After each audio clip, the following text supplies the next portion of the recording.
At 8:17 p.m., on a rain-soaked Friday in October, Lena Marlowe, CEO of Marlowe Manufacturing, a woman who commanded boardrooms like battlefields and never apologized for her ambition, stood trembling on Ryan Cole's doorstep. Her tailored coat was drenched, mascara streaked her pale cheeks. 3 days ago, he'd quit, walked away from the company, from her, from everything they'd built in silence. She'd accepted his resignation with clinical professionalism, but now, clutching a manila envelope like a lifeline, she looked him in the eye and whispered 6 words that shattered everything. "I accepted you quitting, not losing you." Ryan Cole, who'd spent 3 years loving her in secret, felt the world tilt sideways. If you want to know how a woman who never loses control ends up broken in the rain, and how the man who walked away might be the only one who can save her, stay with me. This is a story about what happens when the price of success becomes too high to pay, and the only way forward is to risk everything you've spent years protecting. Hit that like button, drop a comment with your city so I can see how far this story travels, and let's begin. The resignation letter sat on Lena Marlowe's desk like a grenade with the pin pulled. She'd read it 4 times. Each pass made the words worse. Effective immediately. Personal reasons. Grateful for the opportunity. The corporate pleasantries couldn't hide what screamed between the lines. Ryan Cole was running, and she was the reason why. Lena pressed her fingertips against her temples, a gesture her executive coach would have recognized as distress masked as focus. Outside her corner office, the manufacturing floor hummed with third-shift activity, machines stamping steel, forklifts beeping, the organized chaos of a company that never slept. Marlowe Manufacturing had grown from her grandfather's machine shop into a $400 million enterprise under her leadership. She'd sacrificed relationships, sleep, and softness to build this empire, and now the one person who'd ever seen past the armor was leaving. "Ms. Marlowe," her assistant's voice crackled through the intercom. "Your 7 p.m. with legal is waiting." Lena didn't answer. She was staring at Ryan's signature, that confident scrawl she'd seen on project reports and budget proposals for 3 years. The handwriting was the same. Everything else had changed. 3 days ago, he'd walked into this office at 6:53 a.m. She remembered the exact time because she'd been surprised to see anyone else in the building that early. He'd been holding 2 coffees, the cheap stuff from the break room, not the espresso from her private machine. His face had looked carved from exhaustion. "I need to resign," he'd said. No preamble, no build-up. "I have a letter." She'd taken it, read it while he stood there watching, and felt something crack in her chest that had nothing to do with business. "Ryan, I can work the 2 weeks if you need transition time," he'd interrupted, professional to the end, "but I'd prefer to leave today. Is this about the merger?" She'd kept her voice level, CEO mode, even as panic clawed at her throat. "Because I can restructure your team, bring in support, we can—" "It's not about the merger." His voice had been gentle, which somehow made it worse. "It's about me. I'm burned out, Lena. I'm making mistakes. I barely recognize myself anymore." She'd wanted to argue, to fix it, to do what she always did, solve the problem with logic and resources and sheer force of will, but something in his eyes stopped her. He wasn't negotiating, he was drowning. "I understand," she'd heard herself say. "You've been invaluable to this company. If you need references, recommendations—" "Thank you." He'd turned to leave, then paused at the door. "For the record, working with you has been the best part of my career. I hope you know that." Then he was gone. She'd spent the next 3 days burying herself in work, approving his departure paperwork with mechanical efficiency, and pretending the silence in her late-night office didn't feel like a death. No more 11 p.m. calls about project timelines that turned into conversations about books and childhood dreams. No more email chains that started professional and ended with Ryan sending her motorcycle photos with subject lines like "freedom machine" and her responding with "impractical death trap," and both of them knowing it meant something more. The intercom buzzed again. "Miss Marlowe, legal is asking if you need to reschedule." Lena stood, smoothed her charcoal suit, and made herself answer. "Tell them I'll be right there." She left the resignation letter on her desk and walked toward the conference room, each step a practice performance of control. But her mind was 6 months in the past, to the night everything changed. 6 months earlier. Ryan Cole's apartment looked like a crime scene, if the crime was giving up. Empty takeout containers covered the kitchen counter. Laundry overflowed the bedroom hamper. On the coffee table, a note sat weighted down by his house keys, the keys his girlfriend of 4 years had left behind when she walked out. I can't do this anymore. You're married to your job. I'm done being the mistress. Don't call me. No signature, no forwarding address. Just keys and a truth that cut deeper because he couldn't even argue with it. Ryan read the note for the dozenth time, then let it fall back to the table. Outside his window, the city hummed with Friday night energy. People laughing, living, connecting. He felt separated from all of it by glass and exhaustion and the spreadsheet he'd been staring at for 3 hours without processing a single number. His phone buzzed. Lena Marlowe's name lit up the screen. He almost didn't answer. It was 11:47 p.m. Any work call this late meant crisis, and he didn't have crisis left in him tonight. But Lena didn't call unless it mattered, so he picked up. Ryan. Her voice was crisp, alert, probably caffeinated. I need the Q3 projections revised. Legal found issues with the language around the Springfield contract. I'll have it to you by Monday, he said automatically. Silence. Then, are you okay? The question landed wrong. Too personal, too perceptive. Lena Marlowe didn't do personal. She did quarterly targets and operational efficiency and strategic pivots. She'd built Marlowe Manufacturing from her grandfather's legacy into an industry leader by being smarter and tougher and more ruthless than everyone around her. She didn't ask employees if they were okay. Long week, Ryan managed. More silence. He could hear her thinking, weighing words with the same precision she applied to million-dollar decisions. The projections can wait until Tuesday, she said finally. Take the weekend. Actually take it. Don't work. Ryan blinked at his dark reflection in the window. You never tell people not to work. I'm telling you now. Her tone shifted, something almost soft underneath the executive polish. You've been running flat out for months. The merger prep is killing everyone, but you've been carrying more than your share. Take 2 days. Sleep. Eat something that didn't come from a plastic container. Come back Tuesday. He should have said thank you and hung up. Instead, he heard himself say, My girlfriend left me. The words hung in the silence like smoke. Ryan couldn't believe he'd said them out loud, especially to her. Lena Marlowe, who was so far above his pay grade, she might as well exist in a different atmosphere. Lena, who he'd been half in love with since his first week at the company, when she'd demolished a vendor's predatory contract in a conference room and he'd realized he was watching a master at work. I'm sorry, she said quietly. I'm sorry. It's fine, it was coming. He rubbed his face, suddenly exhausted beyond measure. She was right anyway. I put the job first. I always put the job first. Ryan, I should go. I'll get you those projections Tuesday. He hung up before she could respond, then immediately felt like an idiot. You didn't trauma dump on the CEO. You didn't hang up on her mid-sentence.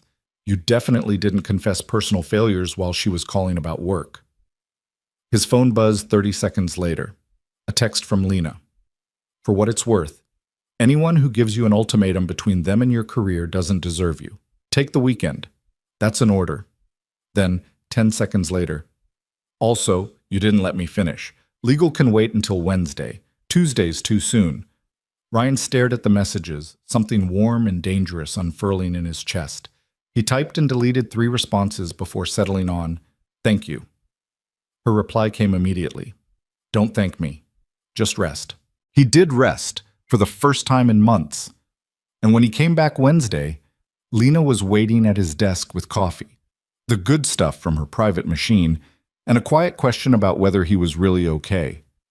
They ended up talking for 20 minutes about nothing related to work, her grandfather's original machine shop, his college years as a philosophy major who accidentally fell into operations management, the weather, books they'd read. It was the first real conversation they'd had as people instead of CEO and employee. It wouldn't be the last.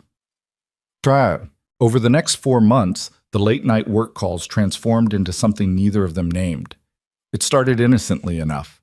Lena would call about a project timeline. They'd resolve the issue in 5 minutes, and then somehow they'd still be talking an hour later. Ryan learned that she woke up at 4:30 a.m. every morning and worked out in her building's gym while listening to murder podcasts. She learned that he'd wanted to be a writer before practicality, and student loans steered him toward business school. "What kind of writing?" she asked one night in late March, her voice slightly fuzzy in a way that made him think she was lying down, maybe in bed with the lights off. "Fiction, stories." Ryan was in his kitchen, making tea he didn't need because his hands needed something to do. "I had this idea for a road novel. Guy buys a vintage motorcycle, fixes it up, rides cross-country with no destination. Just freedom." "Did you write it?" "Started it, never finished. Life got busy, then I got a real job, then—" He shrugged even though she couldn't see it. "You know how it goes." "I do," Lena said softly. "I wanted to be an architect, design buildings that made people feel something. My grandfather had other plans." Ryan had seen photos of her grandfather, Marcus Marlowe, legendary industrialist, builder of empires, the kind of man who turned steel and sweat into generational wealth. "Did you fight him on it?" "At first, then he died, and I inherited everything, and fighting felt disrespectful to his memory." She paused. "That's a lie. Fighting felt like failure. If I couldn't run the company, someone else would, and that was unacceptable." "Do you regret it?" "Every single day," she said, "and not at all. Both things are true." They talked until 2 a.m. that night. Ryan fell asleep with his phone still in his hand and woke up to a text from Lena. "Thank you for listening. I don't usually talk about that." He responded, "Thank you for trusting me with it." The calls became routine. 3 nights a week, sometimes 4. They'd start with work, merger prep, vendor negotiations, staffing decisions, and drift into everything else. Lena told him about growing up wealthy and lonely, groomed from childhood to inherit an empire she never wanted but couldn't abandon. Ryan told her about his middle-class suburban upbringing, the pressure to be practical, the quiet grief of setting aside dreams for stability. "Do you still want the motorcycle?" she asked one night in early May. "God, yes." Ryan was walking home from the office, phone pressed to his ear, spring air warm against his face. "I've been watching online auctions. There's a 1973 Triumph Bonneville in Cleveland that's perfect. Needs work, but the bones are solid." "Why don't you buy it?" "Money's tight right now. The breakup was expensive. I had to buy out Sarah's half of the furniture, first month and deposit on my new place." He kicked a piece of sidewalk gravel. "Plus, I'd need somewhere to work on it. My apartment building doesn't allow garage projects." "You could use my garage," Lena said. Ryan stopped walking. "What?" "I have a 3-car garage. I use one space. The other 2 just collect dust." She said it casually, like she was offering to share a printer, not inviting him into her private space. "If you buy the bike, you could restore it there." "Lena, I can't." "Why not?" "Because you're my boss. Because it's weird. Because you think I'm offering out of pity?" Her voice sharpened. "I'm not. I'm offering because you light up when you talk about that bike, and I'd like to see you build something for yourself instead of just for the company. If that makes you uncomfortable, forget I mentioned it." Ryan stood on the sidewalk, people streaming past him, and felt the world reorganize itself. Lena Marlowe, ice queen, corporate titan, woman who ate venture capitalists for breakfast, wanted to help him restore a motorcycle, wanted to see him happy. The implications made his heart pound. "I'll think about it," he said carefully. "Think fast. That Triumph won't stay available forever." He bought the bike 2 weeks later, started restoration work in Lena's garage every Saturday, while she pretended to need to organize storage boxes in the same space, and they ended up talking for hours, surrounded by chrome and grease and possibility. Those Saturdays became sacred. Ryan would text her Friday night, "Garage tomorrow?" And she'd respond immediately, 10 a.m., "Bring coffee." They'd work in comfortable silence, broken by conversation, her asking about engine specs, him explaining the difference between carburetors and fuel injection, both of them carefully not acknowledging that they were building something more dangerous than a motorcycle. In June, the merger accelerated.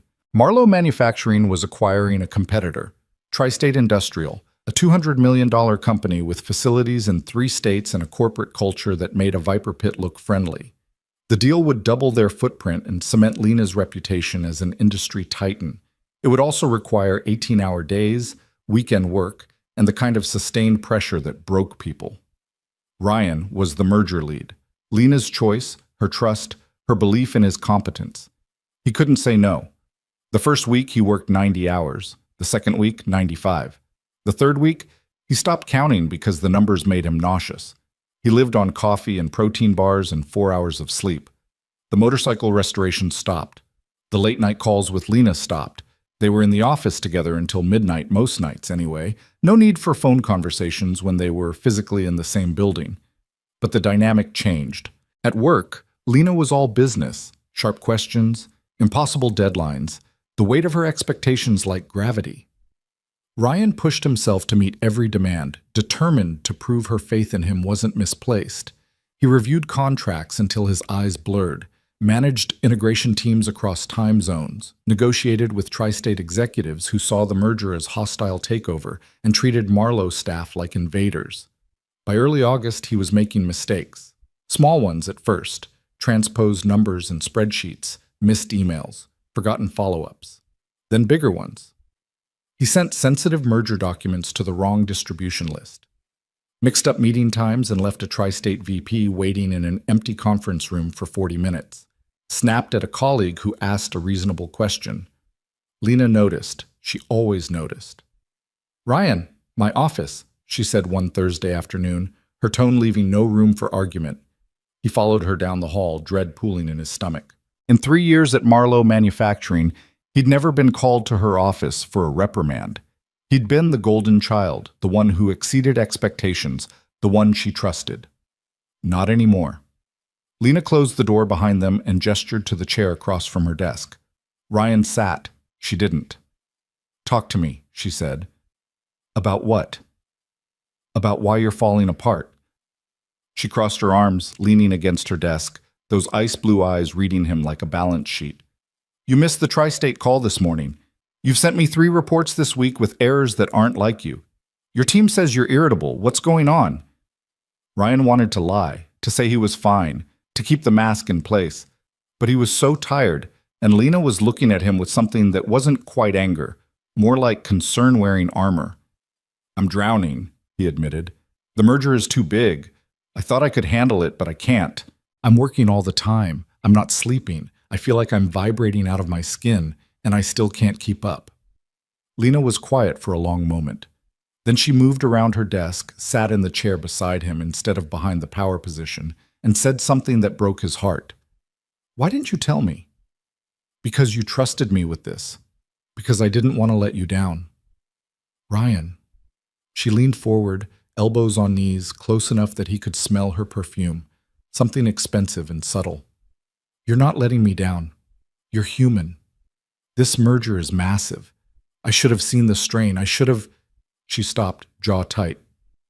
"I should have protected you better. It's not your job to protect me." "It is, actually." Her voice was fierce. "I'm the CEO. My people are my responsibility. And you—" She cut herself off, looked away. "You matter. Your well-being matters. If this merger costs you your health, it's not worth it." Ryan's chest felt tight. "I don't know what to do." "We restructure. I bring in consultants to take half your load. You start leaving at 7 p.m. every night, no exceptions. You take weekends off." "Lena, the timeline stretches. I'll handle the board." She met his eyes. "I need you functional more than I need you fast. Can you accept that?" He wanted to. He wanted to believe restructuring would fix it, that working less would restore him, that he could find his way back to the person he'd been before the merger devoured him. But somewhere deep in his bones, Ryan knew the truth. The problem wasn't just the hours. It was the disappearance of himself. The way work had consumed everything, his writing, his motorcycle, his late-night conversations with Lena that made him feel seen. He'd become a function instead of a person, valuable only for productivity, and he was terrified that if he stopped producing, he'd stop existing. "I'll try," he said. Lena studied him, then nodded. "That's all I'm asking." She restructured his workload that week, brought in 2 consultants who took over tri-state facility integration, implemented a 7 p.m. hard stop for Ryan's team. checked in daily to make sure he was actually leaving. It helped for about 10 days. Then the Tri-State CEO threatened to walk from the merger over intellectual property disputes, and Ryan spent 72 hours straight negotiating with lawyers and finance teams and executives who saw him as an obstacle instead of an ally. He didn't sleep, barely ate, lived on adrenaline and spite and the knowledge that if this deal fell through, Lena's reputation would take the hit. When the crisis resolved, IP dispute settled, merger back on track, Ryan went home at 3 a.m. on a Wednesday, collapsed on his couch, and stared at the ceiling until dawn. His hands shook. His chest ached. He felt like static, like a radio stuck between stations, noise without signal. At 6 a.m., he opened his laptop and started writing. Dear Lena, I'm resigning, effective immediately. This isn't about the merger, the company, or your leadership. It's about me saving my own life before there's nothing left to save. Thank you for everything. You've been the best boss I've ever had, and working with you has been the privilege of my career. I'm sorry I can't see the merger through. I'm sorry I'm not strong enough. But I have to leave before I disappear completely. Ryan. He read it once, made himself not edit or second guess, and sent it before courage could fail. Then he closed his laptop, lay down on his couch, and fell asleep for 14 hours straight. When he woke up, his phone had 6 missed calls from Lena and a text that said only, "Please come to the office. We need to talk." Ryan didn't go. He couldn't face her, couldn't withstand the disappointment or the logic or the inevitable conversation where she tried to fix what was unfixable. Instead, he texted back, "I meant what I wrote. I'm done. I'm sorry." She didn't respond. The next day, HR called to confirm his resignation and discuss final paycheck logistics. Professional, efficient, no drama. Ryan signed the separation paperwork electronically, returned his laptop and badge to the office mailroom when he knew Lena would be in meetings, and spent his first Thursday as an unemployed person cleaning his apartment with manic energy. He scrubbed counters, organized closets, threw out the takeout containers that had accumulated like evidence of failure, tried not to think about Lena's face when she read his resignation, or the late-night conversations they'd never have again, or the motorcycle still sitting in her garage, half restored and abandoned. By Friday evening, the apartment was spotless, and Ryan felt hollowed out, scraped clean of everything but exhaustion. He ordered pizza, actual food, not protein bars, and was halfway through his second slice when someone knocked on his door. He wasn't expecting visitors. His friends had long since stopped inviting him places. His family lived 3 states away. For a confused moment, Ryan wondered if he'd ordered something online and forgotten. He opened the door. Lena Marlowe stood in his hallway, soaked to the skin. It was pouring outside, one of those sudden autumn storms that turned streets into rivers, and she looked like she'd walked through all of it. Her charcoal coat dripped water onto his doormat. Her hair, usually pinned in perfect executive style, hung loose and wet around her face. Mascara tracked down her cheeks in dark rivulets. She was holding a manila envelope against her chest like a shield. They stared at each other. Ryan's mind went blank, then overloaded. Lena was here, at his apartment, drenched and shaking and looking at him like he was the answer to a question she was terrified to ask. "I'm sorry," she said, voice raw. "I know you wanted space. I know showing up here is inappropriate and probably crosses 10 HR boundaries, but Her breath hitched. "I accepted you quitting. I understood it. I even agreed with it. You needed to leave, and I should have seen that months ago." She stepped closer. Water dripped from her coat onto his floor. "But I can't accept losing you completely. I can't accept the idea that we just stop. That you disappear from my life and I pretend those late-night conversations didn't matter. That the garage Saturdays were just about a motorcycle.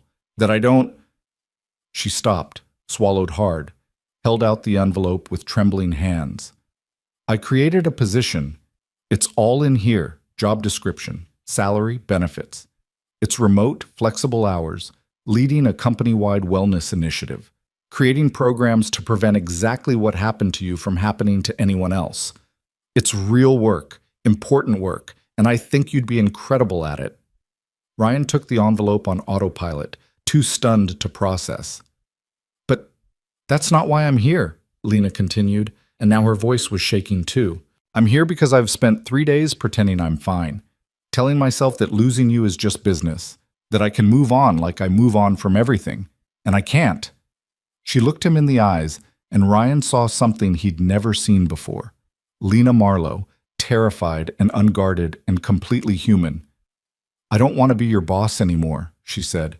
I want... She broke off, laughed bitterly. I don't even know how to say this. I'm good at boardrooms and negotiations and strategic planning. I'm terrible at this. At what? Ryan's voice came out hoarse. At telling you that you matter to me.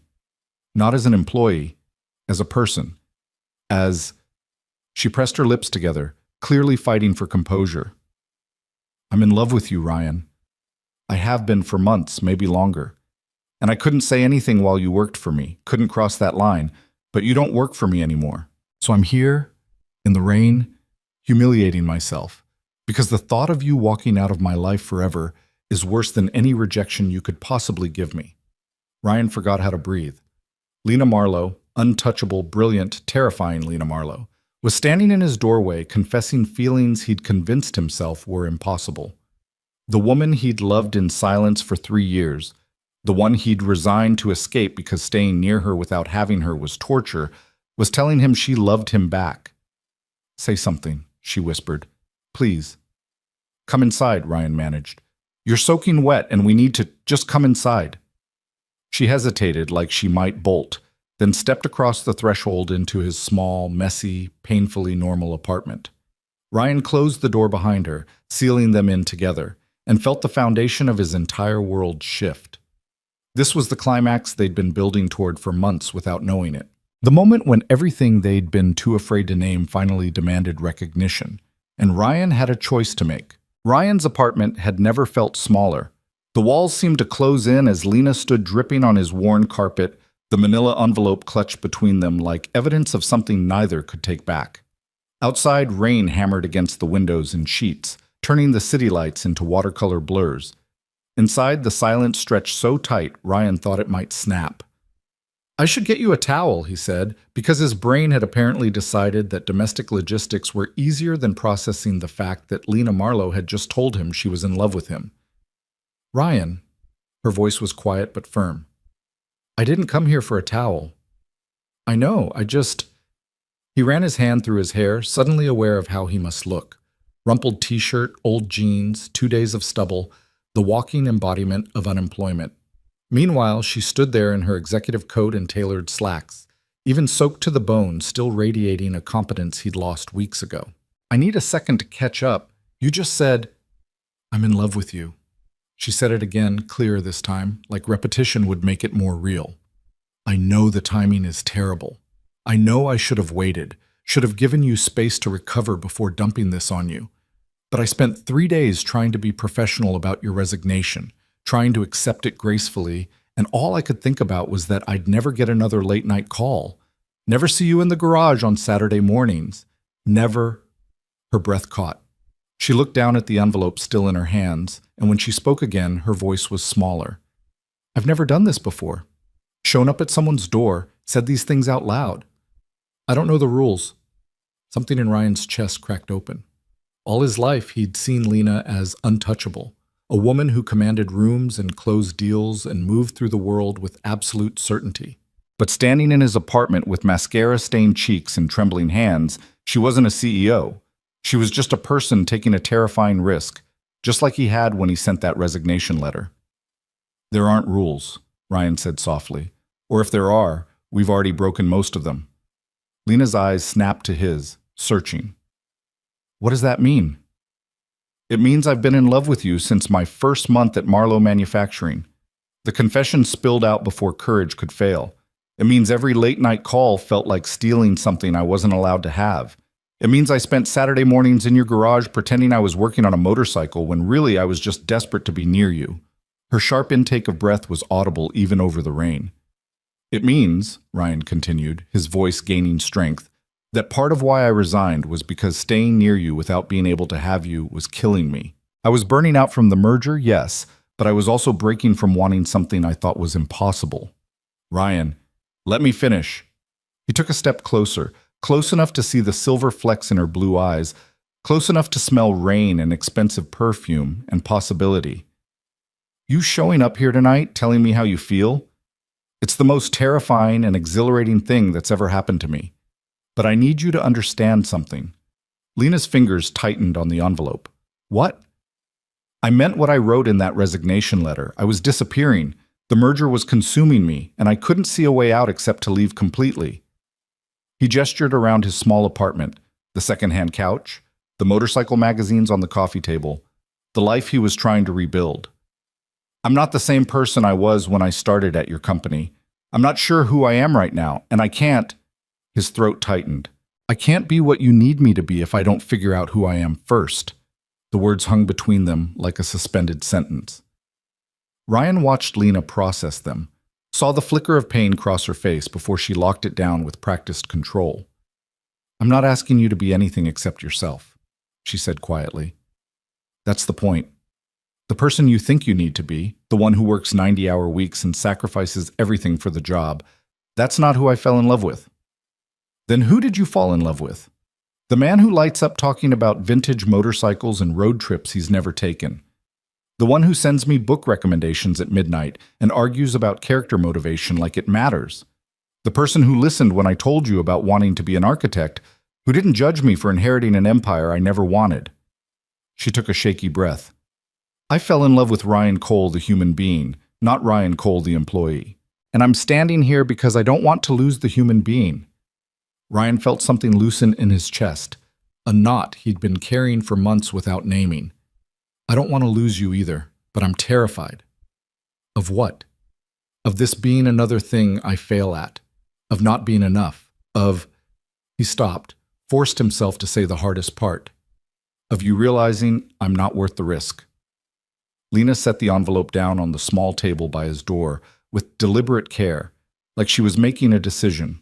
Then she closed the distance between them until they were barely a foot apart, her rain-soaked presence filling his senses. Listen to me very carefully, she said, and her voice carried that boardroom steel he knew so well, turned toward protecting instead of commanding. You are not a failure. You recognized that you were drowning, and you made the hardest choice. You saved yourself. That's not weakness, that's survival. It doesn't feel like survival. It feels like quitting. Because you've spent your whole life being told that quitting means failure. She reached up, hesitated for half a second, then gently touched his face. Her fingers were cold from the rain, but her touch burned. I'm telling you it means wisdom. You quit a situation that was destroying you. That takes more courage than staying. Ryan's eyes stung. He'd spent 3 days feeling like a coward, like he'd abandoned ship when the company needed him most, like he'd let Lena down in the worst possible way. But she was looking at him like he'd done something brave instead of broken. I missed you, he admitted, his voice rough. The second I sent that resignation, I missed you, not the job. You. I missed you too. Her thumb brushed his cheekbone, a gesture so tender it made his breath catch. Those 3 days were the longest of my life. I kept reaching for my phone to call you, then remembering you were gone. I'd see something I wanted to tell you about and realize I couldn't anymore. I went to the garage on Saturday out of habit, and your motorcycle was just sitting there, half finished, and She broke off, blinking rapidly. You what? Ryan prompted gently.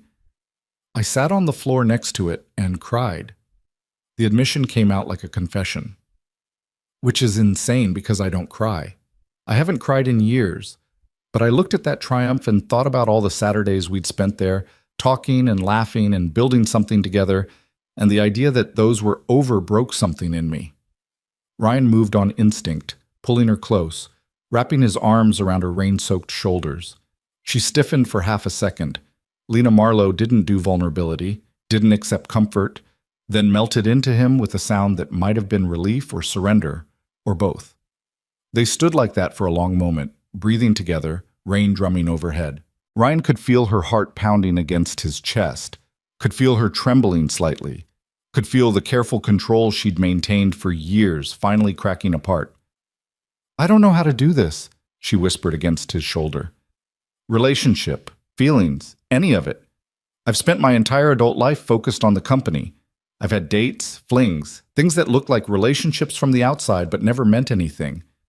And now I'm here, in your apartment, telling you things I've never told anyone, and I'm terrified I'm doing it all wrong. Ryan pulled back just enough to see her face. You showed up in the rain to tell me you love me. That's pretty much perfect. A ghost of a smile touched her lips. Is it? Yeah. He smiled back, feeling lighter than he had in months. Though next time maybe check the weather forecast first. Next time, she tested the words like they held weight. Does that mean, it means I love you too? Well, Ryan said it clearly, no hesitation, letting the truth fill the space between them. It means I want to try this, whatever this is. But I need you to understand that I'm not ready to jump back into work. Not yet. Maybe not for a while. Lena nodded slowly. The position I created, it's real and the offer stands, but there's no timeline. Take a month, 2 months, however long you need. Or don't take it at all. She gestured between them. This isn't contingent on employment. You created a whole position for me. I created a position the company needs and you'd be perfect for. But if you never step foot in Marlowe Manufacturing again, I still want this. I still want you. Ryan studied her face, looking for doubt or obligation or the careful diplomacy she deployed in boardrooms. He found none of it, just Lena, stripped of armor, offering him something precious and terrifying.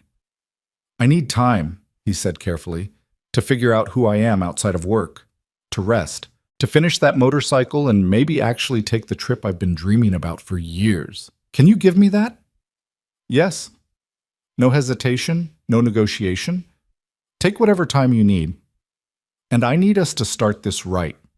Not as boss and employee, not as CEO and wellness director or whatever the position is, just as two people figuring out if this works. What does that look like? Ryan considered. Dates, real ones, coffee shops and movies and terrible restaurant choices, conversations that aren't at midnight because we're both working, getting to know each other outside of Marlowe Manufacturing. I'd like that. Lena's smile was small but genuine. Though I should warn you, I'm terrible at dating. My last relationship ended because I canceled 3 dates in a row for board meetings. Lucky for you, I'm unemployed. My schedule is wide open. She laughed, a real sound that lit up her whole face, and Ryan felt something shift into place. This could work. This terrifying, impossible thing might actually work. You should probably change, he said, gesturing at her soaked coat. You're going to catch pneumonia standing there. Lena glanced down at herself, seeming to notice for the first time that she was dripping water all over his floor. I didn't exactly plan the dramatic entrance. I was sitting in my car outside your building for 20 minutes, arguing with myself about whether to come up. Then it started pouring and I thought if I didn't move right, then I'd lose my nerve. I'm glad you didn't lose your nerve. Ryan moved toward his bedroom. Wait here, I'll get you something dry. He rummaged through his dresser, emerging with an old college sweatshirt and sweatpants that would be too big on her, but at least were clean. When he returned to the living room, Lena had removed her coat and was standing by his bookshelf, studying his collection with the same intensity she probably brought to contract negotiations. You have 3 copies of Zen and the Art of Motorcycle Maintenance, she observed. Different editions. The 1974 original, the 25th anniversary, and the recent one with the afterword. He handed her the dry clothes. Bathrooms down the hall. She took them, fingers brushing his, then paused. Ryan? Thank you. For dry clothes? For not slamming the door in my face. For listening, She struggled for words. For being kind even when I showed up unannounced and probably scared you half to death. You didn't scare me, you surprised me. There's a difference. Lena disappeared into the bathroom. Ryan heard the door close, water running, the small domestic sounds of her in his space. It felt surreal. Lena Marlowe in his apartment, wearing his clothes, having just confessed feelings he'd spent years believing were impossible. He picked up the manila envelope she'd left on the table, opened it. Inside was a formal job description printed on Marlowe Manufacturing letterhead, exactly as she'd described, Director of Employee Wellness and Organizational Health. Remote work, flexible hours, comprehensive benefits, a salary that made his eyes widen. Below the job description was a handwritten note in Lena's precise script. This is real work that matters. But it's also not why I came tonight. Whatever you decide about the job, I meant what I said. I love you, and I want this to work. No pressure, no timelines, no expectations except honesty. L. Ryan was still holding the note when Lena emerged from the bathroom. She'd towel-dried her hair and changed into his sweatshirt and pants, both comically oversized. Without makeup and formal clothes, she looked younger, softer, almost fragile. She caught him staring and smiled self-consciously. I look ridiculous. You look beautiful, Ryan said honestly, and cold. Come here. He guided her to the couch, wrapped a throw blanket around her shoulders, then sat beside her, close but not touching, giving her space to breathe. Outside, the storm was settling into steady rain, the kind that would last all night. Tell me about the position, he said, gesturing to the papers. What made you think of it? Lena pulled the blanket tighter, organizing her thoughts.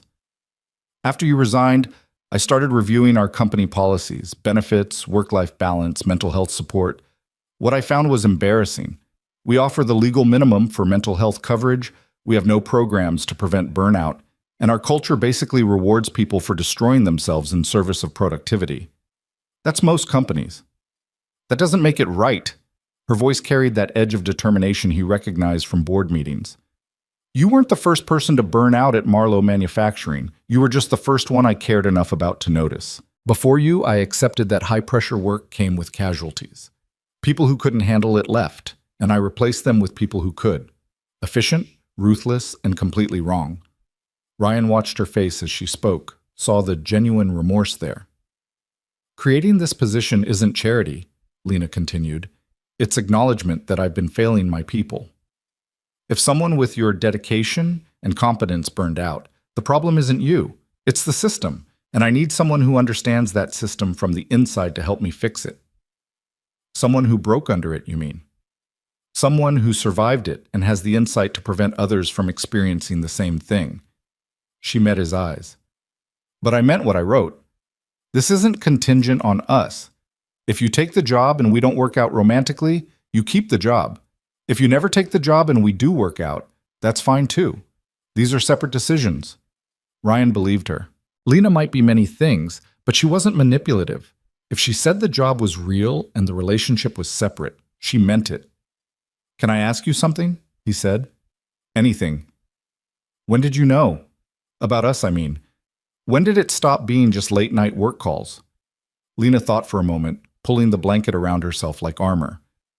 Remember that night in March when you told me about the road novel you never finished, the motorcycle trip with no destination? Ryan nodded.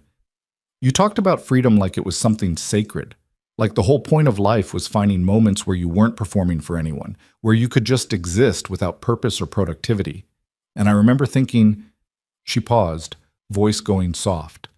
I remember thinking that I'd never felt that way about anything, that my whole life was purpose and productivity, and I didn't know how to exist outside of it. That made you fall in love with me? No. A small smile touched her lips. That made me envious. What made me fall in love was 3 days later when you called me at 2 a.m. because you couldn't sleep.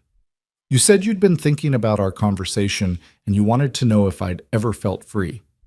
Ever had a moment where I wasn't being Marcus Marlowe's granddaughter or the CEO or any of the roles I perform? Ryan remembered that call. He'd been half asleep himself, words coming easier in darkness.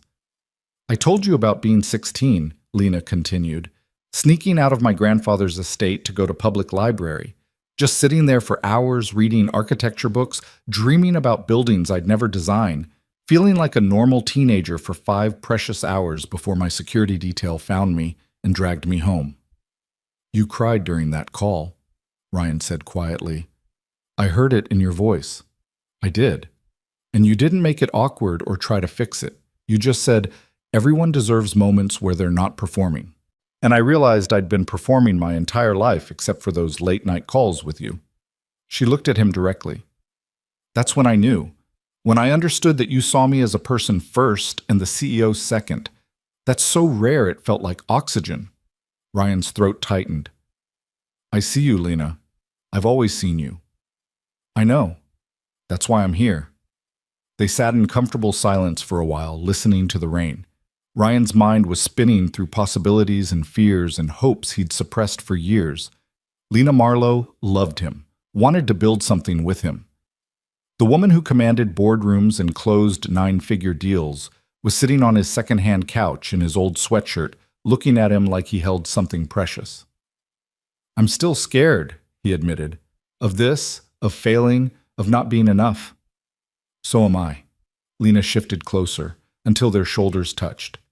"But I'm more scared of not trying. I've spent my whole life playing it safe, staying in the lane my grandfather set out, never taking personal risks, keeping relationships at arm's length, and it's made me successful and miserable in equal measure." "You don't seem miserable." "Because I'm good at hiding it. You know what the worst part of being CEO is? Not the pressure or the hours or the impossible decisions. It's the loneliness. Everyone wants something from me. The board wants growth. Employees want stability. Vendors want contracts. No one just wants me." "I want you, Ryan said.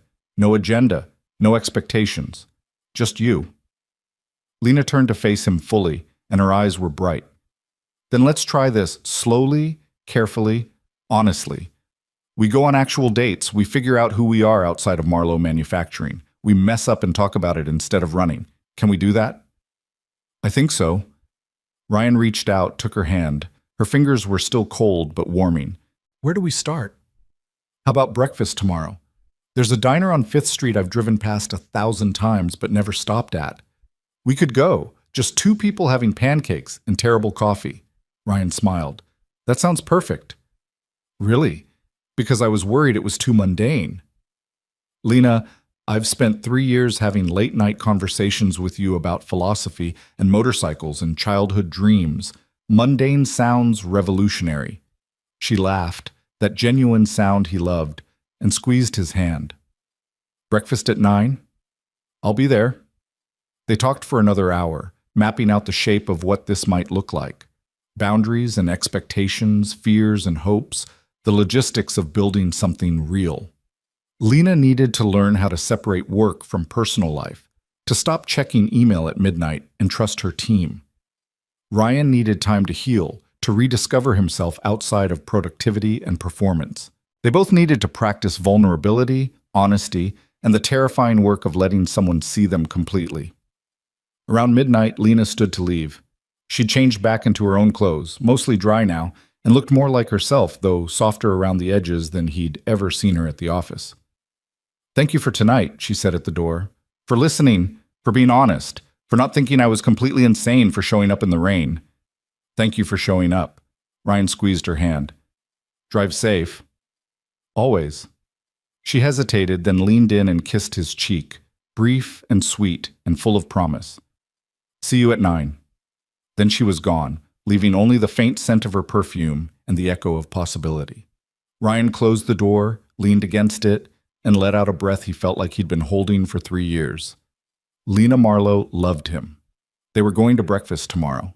His whole life had reorganized itself in the space of 2 hours, and for the first time since sending that resignation letter, he felt something other than hollow. He felt hopeful. The next morning dawned clear and cold. Yesterday's storm washed away to nothing. Ryan arrived at the 5th Street Diner at 8:55, nervous as a teenager on a first date. The place was exactly what he'd expected. Vinyl booths, linoleum floors, waitresses who called everyone hon, and the smell of bacon grease and burnt coffee. Perfect. Lena walked in at 9:02, wearing jeans and a simple sweater instead of her usual tailored suits. No makeup except lip gloss, hair down instead of pinned up. She looked beautiful and terrified and completely human. "Hi," she said, sliding into the booth across from him. "Hi." Ryan couldn't stop smiling. "You're late." "I was sitting in my car again, panicking." She smiled back. "Turns out showing up for a date is just as scary as showing up in the rain." "But you did it anyway." "I did it anyway."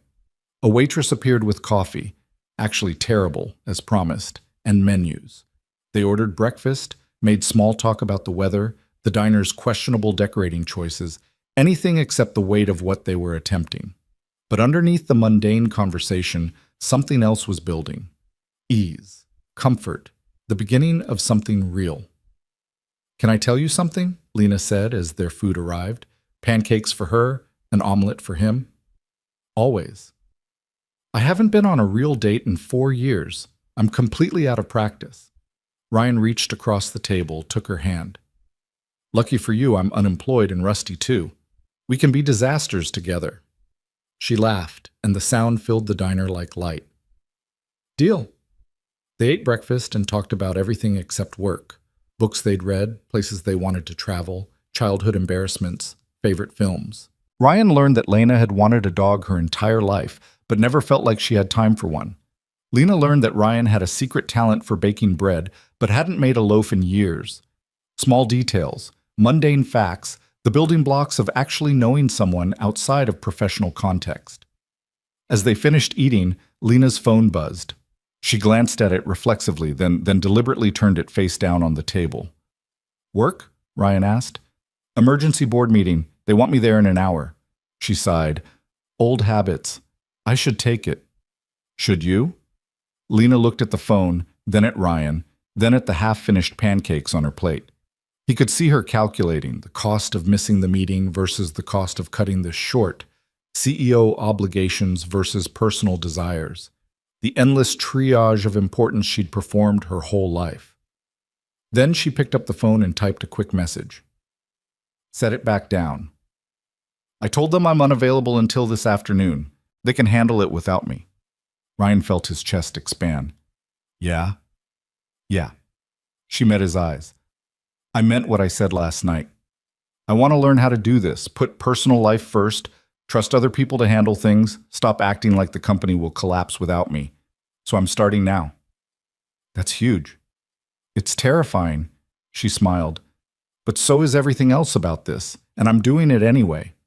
They left the diner an hour later, standing on the sidewalk in weak autumn sunlight, neither quite ready to say goodbye. Ryan's hands were in his pockets to keep from reaching for her. Lena was studying him with that analytical intensity he recognized from the office, like she was trying to memorize this moment. What are you doing tomorrow? She asked. Nothing. Why? I thought maybe we could work on your motorcycle in my garage if you want. Ryan's heart kicked. I'd love that. Okay, 10 a.m.? I'll bring coffee. Lena smiled, stepped closer, and this time when she kissed him, it wasn't his cheek. It was soft and brief, and tasted like maple syrup and possibility. When she pulled back, her eyes were bright. See you tomorrow, Ryan. See you tomorrow, Lena. He watched her walk to her car, a sleek BMW that screamed executive success, and drive away. Then he stood on that sidewalk for 5 minutes, grinning like an idiot, feeling the first real joy he'd experienced in months settling into his bones. This was the beginning, messy and uncertain and terrifying and absolutely right. The next morning, Ryan showed up at Lena's house with 2 coffees and a nervousness that felt equal parts exhilarating and ridiculous. He'd been to her garage a dozen times before, spent countless Saturday mornings elbow-deep in motorcycle grease while she organized storage boxes that never actually needed organizing. But this was different. Everything was different now. Her house sat in one of the city's older neighborhoods, a restored Victorian with original woodwork and a privacy fence that kept the world at bay. Ryan had always appreciated the irony. Lena lived in a house built for a large family, multiple generations, Sunday dinners and chaos, and she occupied it completely alone. She opened the door before he could knock, like she'd been watching for him. Jeans again, an old flannel shirt with the sleeves rolled up, hair pulled back in a ponytail. She looked impossibly young and nervous and beautiful. You brought coffee, she said, taking one of the cups. I always bring coffee. I know, She stopped herself, smiled. I'm glad you're here. They walked through her house toward the garage, and Ryan noticed details he'd missed before. Books stacked on every available surface, most of them about architecture and design. A violin case gathering dust in the corner. Framed photos of her grandfather but none of her parents, which tracked with what he knew about her childhood. The house felt like a museum to someone else's life, beautiful and sterile and lonely. The garage was different. This space had warmth, the Triumph Bonneville sitting half-restored on its center stand, tools organized on pegboards, the smell of motor oil and possibility. Ryan's Saturday morning sanctuary, the one place where he'd been allowed to build something just for himself. "I miss this," he said, running his hand over the Triumph's fuel tank. The metal was cool and smooth, waiting for the final restoration steps that would bring it back to life. Lena stood beside him, close enough that their shoulders almost touched. "I came out here twice this week, just sat with it, felt pathetic and couldn't stop myself." "That's not pathetic." "It felt pathetic. I'm the CEO of a manufacturing company. I should have better things to do than sit in my garage mourning a motorcycle that isn't even mine." Ryan looked at her, saw the vulnerability she was trying to hide behind self-deprecation. "You weren't mourning the motorcycle. You were mourning us." "Yeah." She took a sip of coffee, not meeting his eyes. "I was." They worked in comfortable silence for a while, Ryan checking the carburetor synchronization while Lena handed him tools with the practiced ease of someone who'd learned his rhythm. The familiarity of it was grounding, a reminder that what they were building wasn't entirely new. They'd been moving toward this for months without naming it. "Can I ask you something?" Lena said after about an hour, her voice careful in that way that meant she'd been building up courage. "Always." "What made you stay gone? After you resigned, I mean. I expected you to come back for your stuff from the garage, but you never did. Just disappeared completely." Ryan sat back on his heels, wiping grease from his hands with an old rag. This was the conversation they needed to have, the one that explained the 3 days of silence that had broken them both. "Because seeing you would have destroyed me," he said honestly. "I was barely holding myself together. If I'd come here, if I'd seen you looking at me with disappointment or pity or whatever you were feeling, I would have crumbled. It was easier to just vanish." "I wasn't disappointed." Lena's voice was tight. "I was terrified. I thought I'd pushed you too hard, demanded too much, broken something I couldn't fix. You didn't break me. The job broke me. There's a difference." "Is there?" She set down the wrench she'd been holding, turned to face him fully. "Because I created the environment that allowed it. I set the expectations. I built the culture. I signed off on the merger timeline that crushed you. You can separate me from the job all you want, Ryan, but I was the job." The raw guilt in her voice made his chest ache. He stood, crossed the small distance between them, and took her grease-stained hands in his. "Listen to me," he said firmly. "You didn't force me to work 90-hour weeks. You didn't tell me to sacrifice my health. I made those choices because I wanted to prove myself, wanted to be worthy of your trust, wanted to be the person you believed I could be. That's not your fault. That's mine. But I could have stopped it, should have stopped it. Maybe. Or maybe we both made mistakes and we're both learning from them." He squeezed her hands gently. "The Lena who showed up at my door 3 nights ago isn't the same person who signed off on that merger timeline. And I'm not the same person who thought proving myself meant destroying myself. We're both different now." Lena looked down at their joined hands, her throat working. "I keep waiting for you to realize you deserve better than this. Than me. Better than a brilliant, driven woman who's trying to become more human? Better than someone who showed up in the rain to fight for us?" Ryan shook his head. "There isn't better, Lena. There's just this, messy and complicated and real." She leaned forward, rested her forehead against his shoulder, and breathed. Just breathed, like she was trying to absorb the truth of what he was saying. Ryan wrapped his arms around her, held her in the quiet garage with sunlight streaming through the dusty windows, and felt something settle between them. An understanding, maybe. Or the beginning of trust. "I don't know how to not be in control," she whispered against his shirt. "Even here, right now, I'm calculating. Trying to figure out the right thing to say, the right way to be, like this is another negotiation I need to win. What if you stop trying to win and just let yourself feel?" "I don't know how." Ryan pulled back just enough to see her face. "Then we'll learn together. You teach me how to set boundaries with work, I'll teach you how to let go of control. Deal?" A small smile touched her lips. "That seems like you're getting the worst end of that bargain." "I'm getting you. That's the best end of any bargain." She kissed him then, properly this time, her hands coming up to frame his face like he was something precious. Ryan kissed her back, tasting coffee and courage, feeling the tremor in her fingers and the way she softened against him when he pulled her closer. This wasn't the careful kiss from yesterday's sidewalk. This was real and hungry and full of months of wanting they'd both suppressed. When they finally broke apart, both breathing hard, Lena looked dazed. "Wow," she managed. "Yeah." Ryan grinned. "Wow." They spent the rest of the morning working on the triumph, but the quality of silence had changed. Now it was charged with possibility, with the occasional brush of hands and shared smiles, and the knowledge that they were building something alongside the motorcycle. Around noon, Lena's stomach growled audibly, and she laughed, embarrassed. "I forgot to eat breakfast," she admitted. "I was too nervous." "About seeing me?" "About everything. About whether last night was real or something I'd imagined. About whether you'd change your mind in daylight." She wiped grease from her hands. "I'm not used to things that matter this much." Ryan's heart squeezed. "It's real. I'm real. This is real. Prove it. Have lunch with me." "Here?" "No. There's a place downtown I've always wanted to try but never had anyone to go with. It's supposed to be casual and loud and completely inappropriate for business meetings." Her eyes sparked with something that looked like mischief. "Come with me. Right now. Spontaneous and unplanned." Ryan recognized what she was doing, pushing herself outside her controlled environment, practicing the impulsiveness she'd never allowed herself. "You're not going to check your calendar first? Make a reservation?" "No." She grabbed her keys with decisive energy. "I'm just going to show up and hope they have a table. That's what normal people do, right?" "That's what normal people do." The restaurant was a tiny Italian place, wedged between a bookstore and a dry cleaner, the kind of spot you'd walk past 100 times without noticing. Inside, red checkered tablecloths competed with framed photos of the Amalfi Coast, and the air smelled like garlic and basil and tomatoes slow-cooked with love.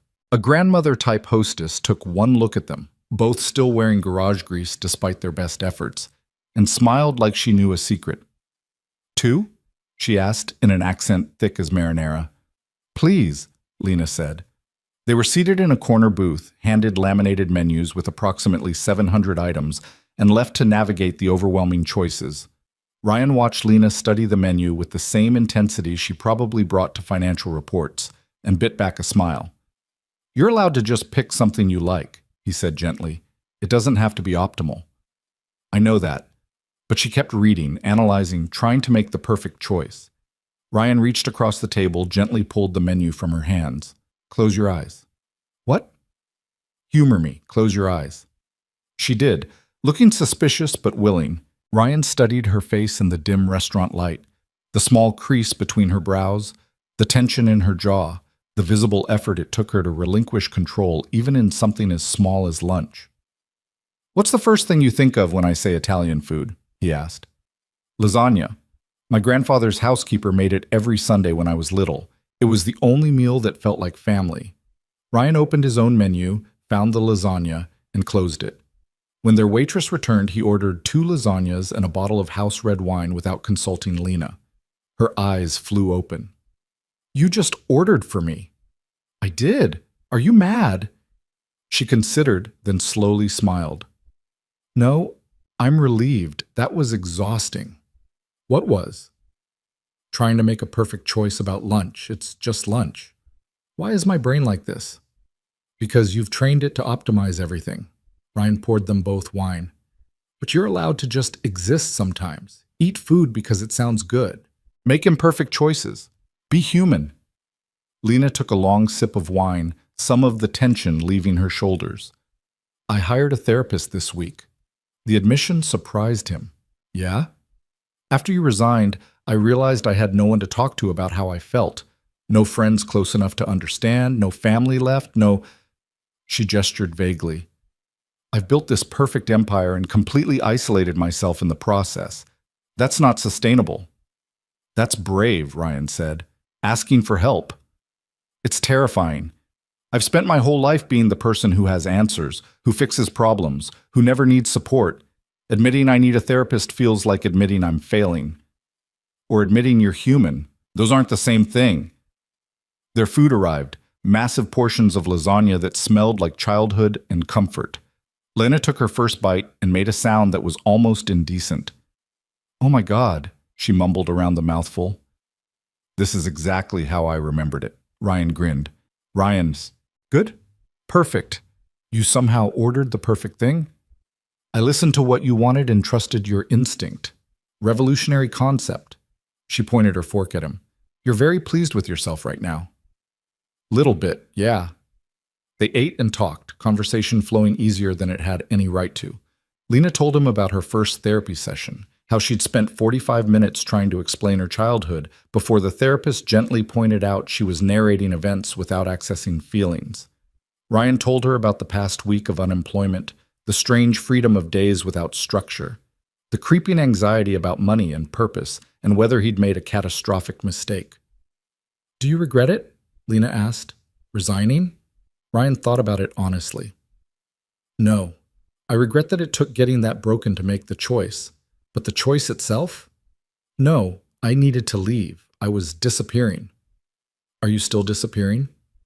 Some days, but less. He reached across the table, took her hand. This helps. You help. I don't want to be the thing you replace work with, another addiction, another way to avoid dealing with yourself. The insight was sharp and uncomfortable and exactly right. How do we prevent that? We're honest. We maintain our own separate lives even while building this. I keep going to therapy. You figure out what you want outside of us. We don't let this consume everything. She squeezed his hand. I don't want to be your whole world, Ryan. I want to be part of a world that includes you, your dreams, your motorcycle trips, your unfinished novel. The novel's not happening. Why not? Because I haven't written fiction in years, because I'm not that person anymore, because... He stopped, heard the excuses, and recognized them for what they were. Because I'm scared I'll be bad at it. So be bad at it. Lena said it like it was simple. Write badly. Write the worst novel ever written. At least you'll have tried. When did you become the voice of encouraging risk? Since I showed up on your doorstep in the rain and discovered that terrifying risks sometimes pay off. She smiled. I'm still terrified, for the record. Every minute of this. But I'm doing it anyway. Ryan felt something shift in his chest, a loosening of fear he'd been carrying so long it had become part of his skeleton. What if we made a deal? What kind of deal? You practice letting go of control. I practice taking creative risks. We hold each other accountable. Check in weekly, share progress, celebrate the failures as much as the successes. Lena considered this, her business mind clearly evaluating terms. Then she lifted her wine glass. Deal. To imperfect progress and magnificent failures. Ryan clinked his glass against hers. To trying things that terrify us. To being human instead of productive. To this, he gestured between them, whatever this becomes. They finished lunch and walked back to Lena's house through autumn sunshine, hands linked, neither talking much, but both feeling the weight of commitment they'd just made. At her door, Lena hesitated. Do you want to come in? I could make coffee, we could... She stopped, laughed at herself. I'm trying to figure out the rules.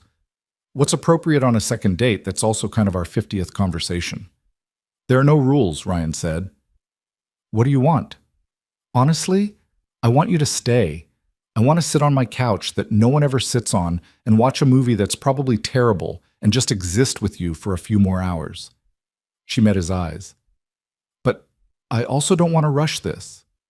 Don't want to skip steps or assume intimacy we haven't earned yet.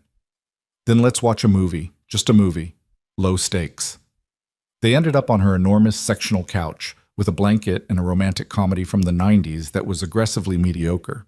But neither of them cared about the plot.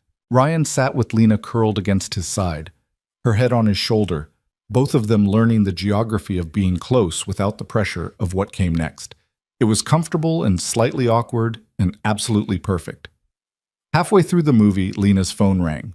She glanced at it, silenced it, then settled back against Ryan. Work? He asked.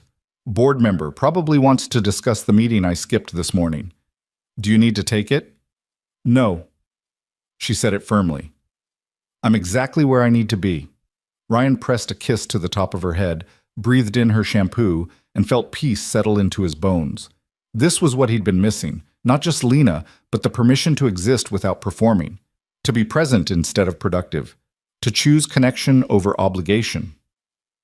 When the movie ended, Lena walked him to the door with obvious reluctance. Thank you for today, she said. For the garage and lunch and the terrible movie and just, she gestured helplessly. For helping me remember what it feels like to be a person instead of a position. Thank you for letting me in, for trusting me with the real you. Can I see you tomorrow? Ryan smiled. What did you have in mind? Nothing. That's the point. I want to wake up tomorrow and not have a plan. Call you and see what sounds good in the moment. Is that okay? That's perfect. She kissed him goodbye, longer this time, her hands in his hair and her body pressed close. When they finally broke apart, both breathing hard, her eyes were bright. I'm going to mess this up, she warned. I'm going to work too much and forget to call and probably revert to CEO mode when I'm stressed. I'm going to be difficult. I'm going to be difficult too.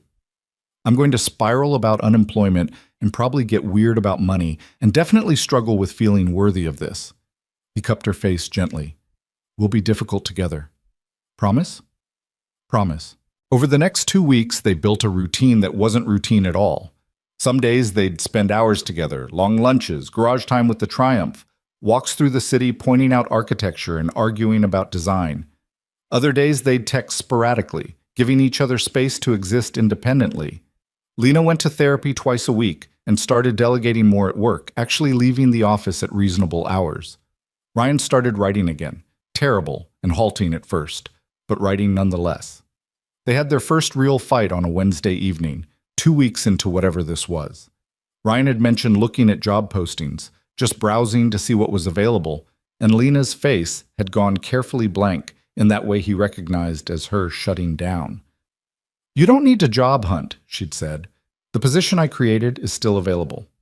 I know, but I need to see what else is out there. Make sure I'm choosing your offer because I want it, not because it's convenient. Convenient? Her voice had gone cold. Is that what you think this is? No, I think you created a position you believe the company needs and I'd be good at. But I also think part of you created it to keep me close, and I need to know I'm not taking it just to be near you.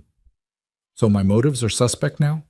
Ryan had felt the conversation tilting toward dangerous territory, but pushed forward anyway. Your motives are complicated. So are mine. That's not an accusation, Lena. It's just honesty. Honesty. She'd stood abruptly, pacing her living room with that caged energy he recognized from high-stress board meetings. You want honesty? Fine. Yes. I created that position partly to keep you close, because the thought of you taking some job across the country and me never seeing you again made me physically ill. Is that what you wanted to hear? Actually, yes.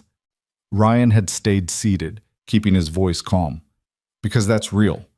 That's you admitting you want me around, which is different from hiding behind corporate justification. I wasn't hiding. She'd stopped, caught herself, then laughed bitterly. God, you're right.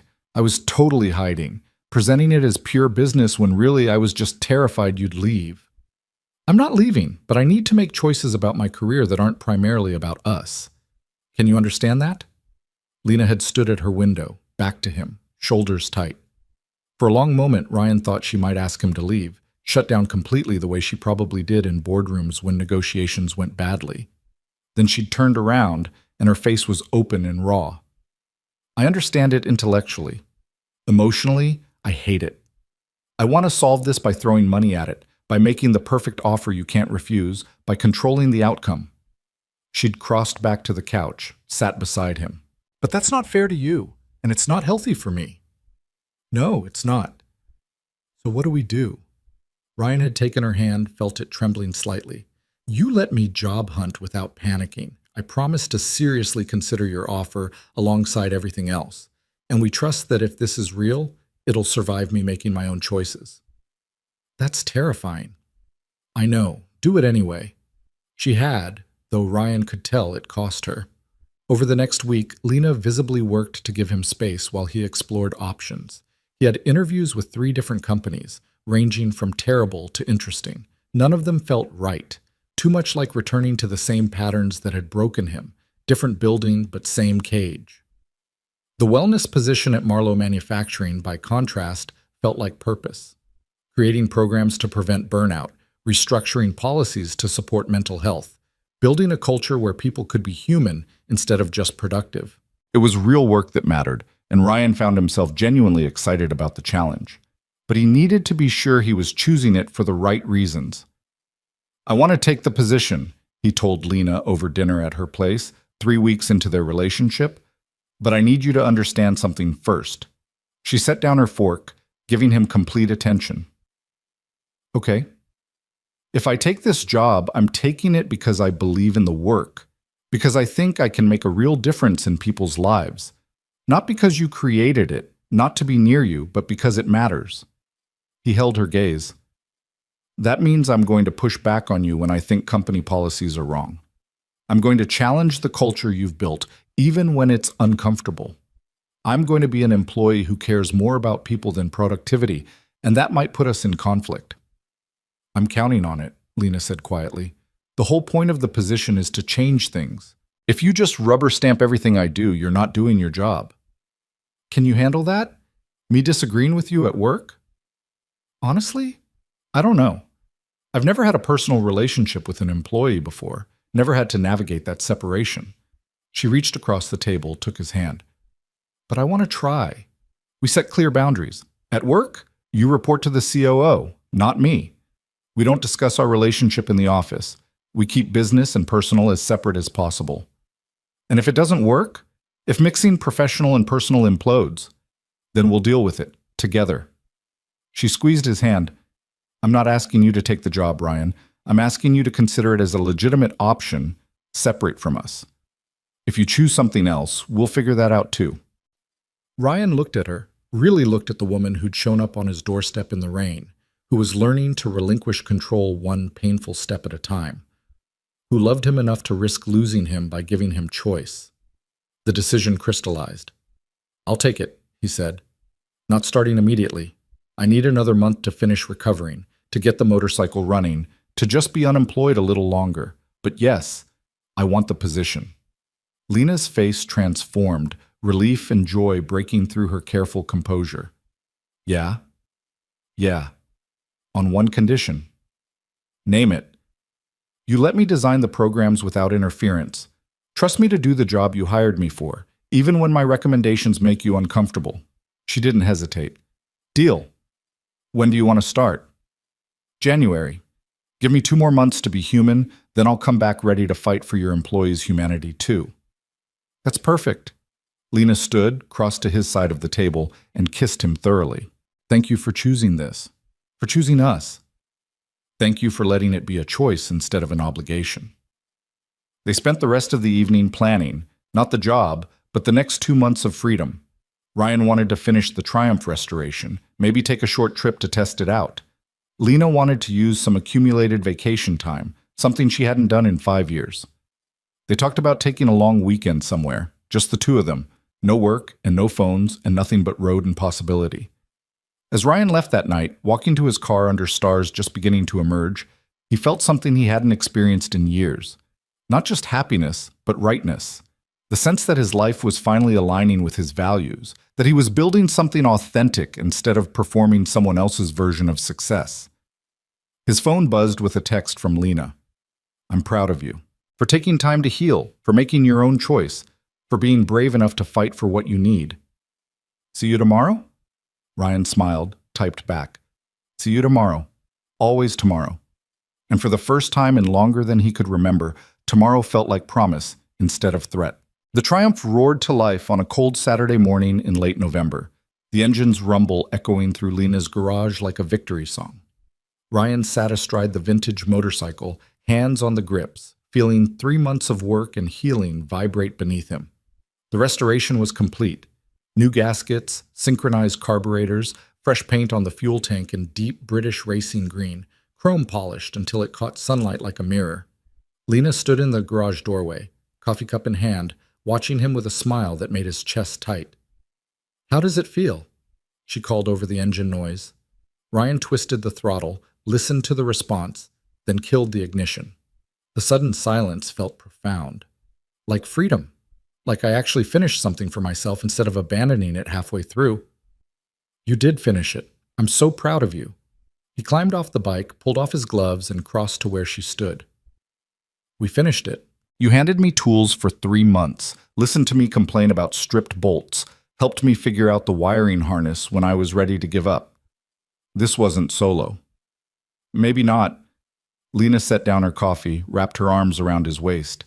But you did the hard work. I just showed up. Showing up is the hard work. Ryan kissed the top of her head, breathing in her shampoo and the garage smell of motor oil that had somehow become home. Speaking of which, I have a question.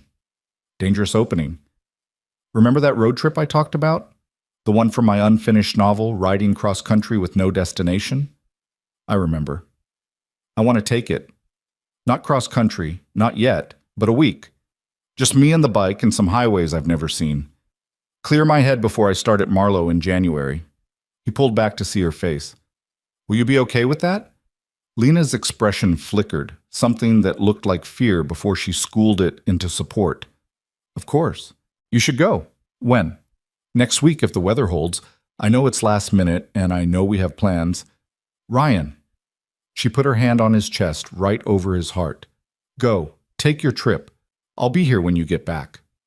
But her voice was tight, and Ryan knew her well enough now to hear what she wasn't saying. You're scared I won't come back. That's ridiculous. Is it? He took her hand, led her to the bench against the garage wall, and sat, pulling her down beside him. Talk to me. Real talk, not the brave face. Lena was quiet for a long moment, staring at the Triumph like it held answers. When she finally spoke, her voice was small. My grandfather took a trip once. Said he needed to clear his head after a difficult quarter. He was gone for 3 weeks, and when he came back, he was different, distant.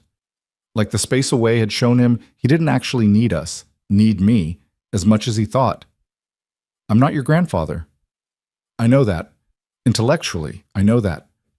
She pressed her palms against her thighs, a gesture Ryan recognized as anxiety. But there's this voice in my head that says, if you get away from me, if you experience freedom without my chaos and baggage, you'll realize you're better off alone. Ryan's heart broke a little. Lena, you're not chaos and baggage. You're the person I want to come home to. You say that now. I say that always. He turned her to face him, hands on her shoulders, making her meet his eyes. Do you trust me? Yes? Then trust this. I'm taking a week to ride and think and be alone with myself because I need to prove I can be okay independently before I tie my professional life back to yours. That's healthy. That's me doing the work. He softened his voice. But I'm coming back. To you, to us, to the life we're building. That's not negotiable. Lena's eyes were bright. Promise? I promise. And to prove it, Ryan pulled out his phone, opened his calendar. Let's plan something for when I get back. Something concrete you can look forward to instead of spiraling about abandonment. Like what? That long weekend you mentioned. Pick a place you've always wanted to visit but never had time for. We'll go together the day after I get back from the bike trip. No work, no phones, just us. Lena considered this, and Ryan could see her brain working, trying to find the flaw in the plan or the way it could go wrong. Then she seemed to consciously let it go, choosing trust over fear. There's a small town in Vermont, Stowe. They have an architecture walking tour I've wanted to do for years. Perfect. Book it. Make reservations, plan the whole thing, give yourself something to control while I'm gone. He smiled. I'll do the spontaneous motorcycle trip, you do the meticulously planned romantic weekend. We each play to our strengths. She laughed, some of the tension leaving her shoulders. That's actually a good idea. I have them occasionally. Occasionally. But she was smiling, and when she kissed him, it tasted like trust and coffee and the future they were choosing together. Ryan left for his trip the following Tuesday, the Triumph loaded with a small pack of essentials and a route that was more suggestion than plan. He decided to head south through the mountains, follow back roads and small highways, stay in cheap motels and eat at diners, live the cliché he'd been dreaming about for years. The first day was pure joy, cold air rushing past, the Triumph humming beneath him, landscape unfolding like a gift. He stopped at a roadside overlook and called Lena. How's it going? She answered immediately, like she'd been waiting. It's perfect. The bike's running great, the weather held, and I just saw a sunset that would make you want to design a building around it. Send me a picture. He did, and she responded with a photo of her dinner, takeout Thai from their favorite place, eaten alone at her massive dining table. The image made his chest ache in a good way. I miss you, he admitted. I miss you too, but I'm glad you're doing this. They talked for 20 minutes, easy conversation about nothing important, before Ryan had to go. The light was fading and he wanted to reach his motel before dark. But knowing she was there, that he could call her and she'd answer, made the solitude feel chosen instead of lonely. The second day was harder. Ryan hit rain around noon, the kind of cold November downpour that made riding miserable. He pushed through for an hour before admitting defeat and pulling into a small-town library to wait it out. Inside, surrounded by books and quiet, he opened his laptop and stared at the blank document he'd been avoiding for weeks. The novel. The one he'd started and abandoned. The story about freedom and roads and finding yourself in motion. He told Lena he was scared to be bad at it, and she'd said to be bad at it anyway. So he started typing, expecting nothing, and 3 hours later had 2,000 words of terrible, beautiful, honest prose about a man running from himself while pretending to run toward something. When he emerged from the library, the rain had stopped and the world smelled clean. Ryan felt lighter, like he'd set down a weight he'd been carrying so long he'd forgotten it was there. He texted Lena a photo of his laptop screen showing the word count. Her response came immediately.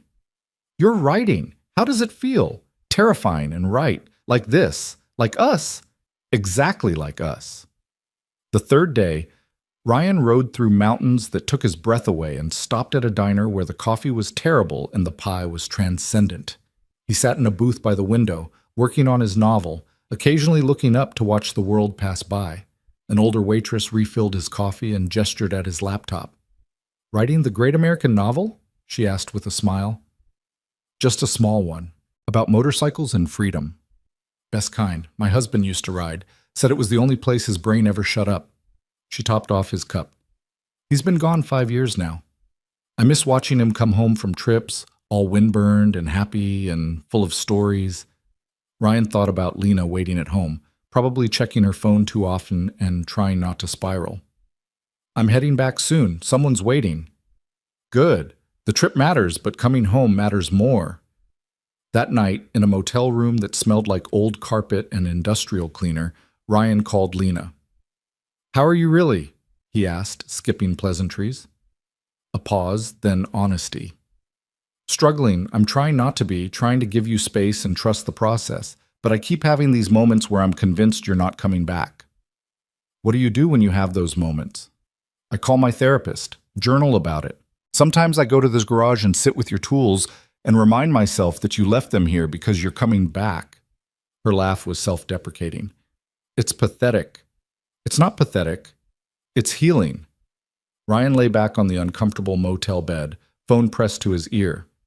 You're learning to sit with uncertainty instead of controlling it. That's huge. It feels terrible.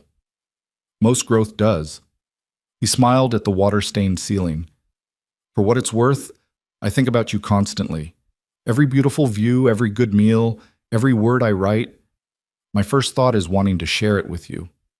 You're not something I'm running from, Lena. You're what I'm learning to run toward. He heard her breath catch. Ryan, I know it's only been 3 days. I know a week apart shouldn't be this hard, but I need you to understand something. He chose his words carefully, wanting to get this right. Taking space doesn't mean needing less. It means building enough self to bring something whole to us. Does that make sense? Yes. Her voice was thick. When do you come home? 2 more days, then I'm all yours for a long weekend in Vermont. I booked the cutest bed and breakfast. It's probably too romantic and definitely too expensive, but I don't care. Perfect. Send me the details? She did, and they spent another hour on the phone while Ryan looked at photos of the place she'd chosen, a restored farmhouse with mountain views and a hot tub and breakfast served by fireplace. It was exactly the kind of place Lena would pick, carefully researched and perfectly appointed, and Ryan loved that she was pouring her need for control into planning something for them instead of trying to control him. The 4th day brought mechanical trouble. The Triumph's clutch started slipping around noon, and Ryan limped into a small town with one motorcycle shop run by a grizzled mechanic who looked like he'd been fixing bikes since before Ryan was born. "Clutch cable's stretching," the mechanic said after a quick look. "I can adjust it, but you'll need a replacement soon." "Can you do it now?" "Parts won't be here until tomorrow morning. You're welcome to wait in town, or I can ship it to wherever you're headed." Ryan considered. He could push on, end the trip early, get home to Lena tonight instead of Friday. But that felt like running, cutting the trip short because being alone got uncomfortable, because he missed her too much, because independence was harder than partnership. "I'll wait," he decided. "Adjust what you can today. Replace the cable tomorrow." The mechanic nodded approval. "Good choice. Bike like this, you don't rush." Ryan spent the afternoon exploring the small town. Population maybe 3,000, the kind of place where everyone knew everyone and strangers got curious looks. He found another diner, wrote another 2,000 words, and felt the story taking shape in ways that surprised him. The protagonist wasn't running from anything specific anymore. He was running toward himself, toward the person he'd been before obligations and expectations had buried him. It felt autobiographical in ways that were uncomfortable and necessary. That evening, Ryan video called Lena instead of just phoning. When her face appeared on screen, he felt his heart kick. "You look tired," he observed. "Brutal day. The tri-state integration is hitting snags and everyone wanted my input." She was clearly in her home office, laptop open beside her, still in work clothes at 8 p.m. "I know I'm supposed to be delegating more, but crisis management is hard to hand off." "Did you eat dinner?" She glanced away, guilty. "I had coffee." "Lena." I know. I'll order something after we hang up." "Order it now, I'll wait." She sighed, but picked up her phone, ordered Thai delivery, then returned to the video call. "Happy?" "Getting there. Talk to me about the integration issues." They spent an hour discussing work, and Ryan found himself analyzing the problems with fresh perspective. Distance had given him clarity. He could see where Lena was micromanaging, where her team was capable but not trusted, where her need for control was creating bottlenecks instead of solving them. "You need to let go," he said gently. "Not because you can't handle it, but because handling everything yourself is unsustainable." "I know that intellectually." "Then know it practically. Tomorrow, identify 3 decisions you'd normally make and let someone else make them. Don't oversee, don't double check, just trust." Lena looked skeptical. "What if they make the wrong choice?" "Then they learn from it, and the company doesn't collapse, and you get to practice believing that your value isn't just in being indispensable."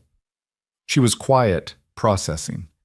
Then, "You're going to be very annoying when you start as director of wellness, aren't you?" Ryan grinned. "Absolutely. I'm going to challenge every policy that prioritizes productivity over people, starting with late-night emails and working dinners." "I'm going to hate it." "No, you're not. You're going to be relieved someone finally gave you permission to build something different." He softened his voice. "That's why you created this position, remember? Not to keep me close, but to change the culture that almost destroyed me." "Both things can be true." "They are both true. And I'm coming home ready to do the work." Lena smiled, and it reached her eyes. "I'm counting on it. How's the trip otherwise?" He told her about the clutch cable, the small town, the writing he'd been doing. She told him about booking their Vermont weekend, the architecture tour she'd planned, the breakfast place near the bed and breakfast that supposedly had the best coffee in New England.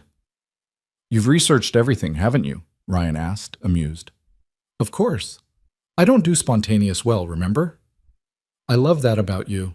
I love that you're planning the perfect weekend while I'm wandering aimlessly. We balance each other." "We do." She paused, then asked quietly, "Are you glad you went? On this trip?" "Yes. Not because I needed to get away from you, but because I needed to prove to myself that I could be alone and okay, that I have an identity outside of work and outside of us." He held her gaze through the screen. "But Lena, being alone and okay just makes me more certain about wanting to come home to you. The space isn't creating distance, it's creating clarity." Her eyes filled and she blinked rapidly. "I needed to hear that." "I know, that's why I said it." They stayed on the video call until her food arrived, talking about nothing and everything, comfortable in the silence when conversation lapsed. Finally, Lena yawned and Ryan laughed. Go to bed. Eat your dinner and sleep and let the integration crisis wait until morning. Yes, boss. Not your boss. Your partner, reminding you that you're human. I like the sound of that. Partner. Me too. See you Friday? See you Friday. Ryan hung up and sat in his motel room feeling more connected to Lena than he had sitting beside her on her couch. The distance was teaching them both something essential, that love didn't require constant proximity, that trust could survive space, that missing someone was different from needing them to be whole. The fifth day, the Triumph was ready by 10 a.m. The new clutch cable installed and tested. Ryan paid the mechanic, thanked him for the work, and headed north toward home. He could have pushed straight through, made it back by evening, but instead he took his time. Stopped at overlooks, took photos, wrote in coffee shops, savored the last day of solitude. Around 4 p.m., his phone rang. Not Lena, his mother, a rare call that made him nervous. Hi, Mom. Ryan, honey, I've been trying to reach you all week. Your father and I were worried. Guilt stabbed through him. In all his focus on Lena and the trip and his own healing, he'd barely talked to his parents. I'm sorry, I've been on a motorcycle trip, getting some space. Space from what? Did something happen at work? He'd never told them about the resignation, the burnout, any of it. They still thought he was working at Marlowe Manufacturing, grinding toward success they'd understand. The truth felt like admitting failure. I left my job, he said, 2 months ago. I was burning out and I needed to leave. Silence. Then his mother's careful voice, the one she used when she was trying not to judge. You quit? Without another position lined up? I had to, for my health. Ryan, that's... She stopped, regrouped. That's concerning. How are you paying rent? What's your plan? I'm starting a new job in January, Director of Employee Wellness at Marlowe Manufacturing. Better position, better pay, better for my mental health. So you're going back to the same company that burned you out? It was a fair question, one he'd asked himself. It's different now. I'm different, and I'm going back to change the culture that almost broke me. His mother sighed. I don't understand any of this. You've always been so responsible, so focused. This doesn't sound like you. Maybe that's the problem. Ryan kept his voice gentle. Maybe the me, you know, was performing responsibility instead of actually taking care of myself. This is me learning the difference. And the motorcycle trip? Part of the learning. Proving I can be alone and okay. Another pause. Are you seeing someone? A therapist? I'm writing again, the novel I started in college. And I'm in a relationship with someone who's teaching me what healthy support looks like. A relationship? Ryan, you just got out of one. That ended 8 months ago, Mom. This is different. She's different. He found himself smiling just talking about Lena. She's brilliant and driven and learning to be human alongside me. We're good for each other. His mother was quiet for a long moment. When she spoke again, her voice was softer. You sound happy. Different, but happy. I am. For the first time in years, I actually am. Then I guess I'm happy for you, even if I don't completely understand. They talked for another 20 minutes, Ryan explaining his plans, his mother gradually warming to the idea that maybe her son's unconventional choices were actually working.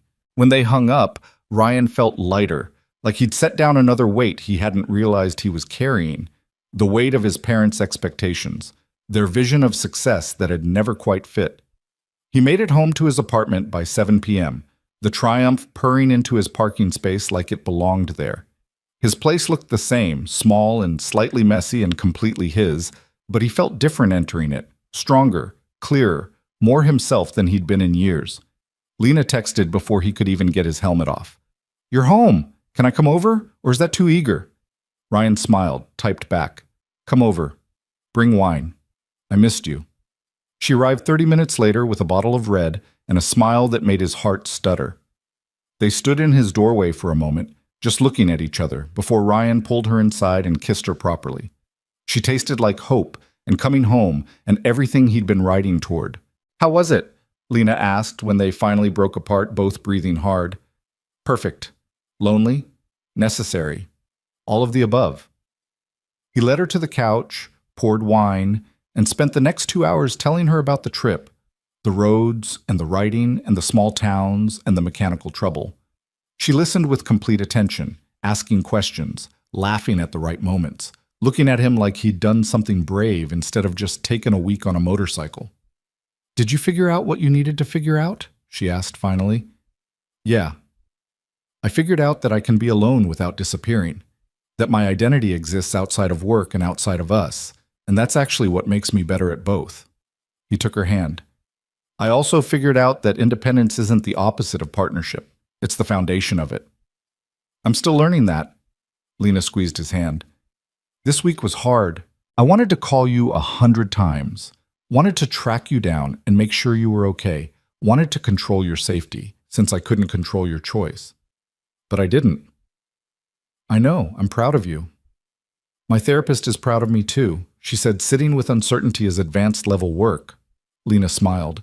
"We're both doing advanced level work, apparently." "We are. And tomorrow we get to do the fun part. Vermont, architecture tours, that bed and breakfast you researched within an inch of its life. You're still up for it? You just got back from a trip. This is different.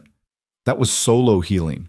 This is us celebrating that we survived distance and came back stronger." Ryan pulled her closer until she was tucked against his side. "I want Vermont.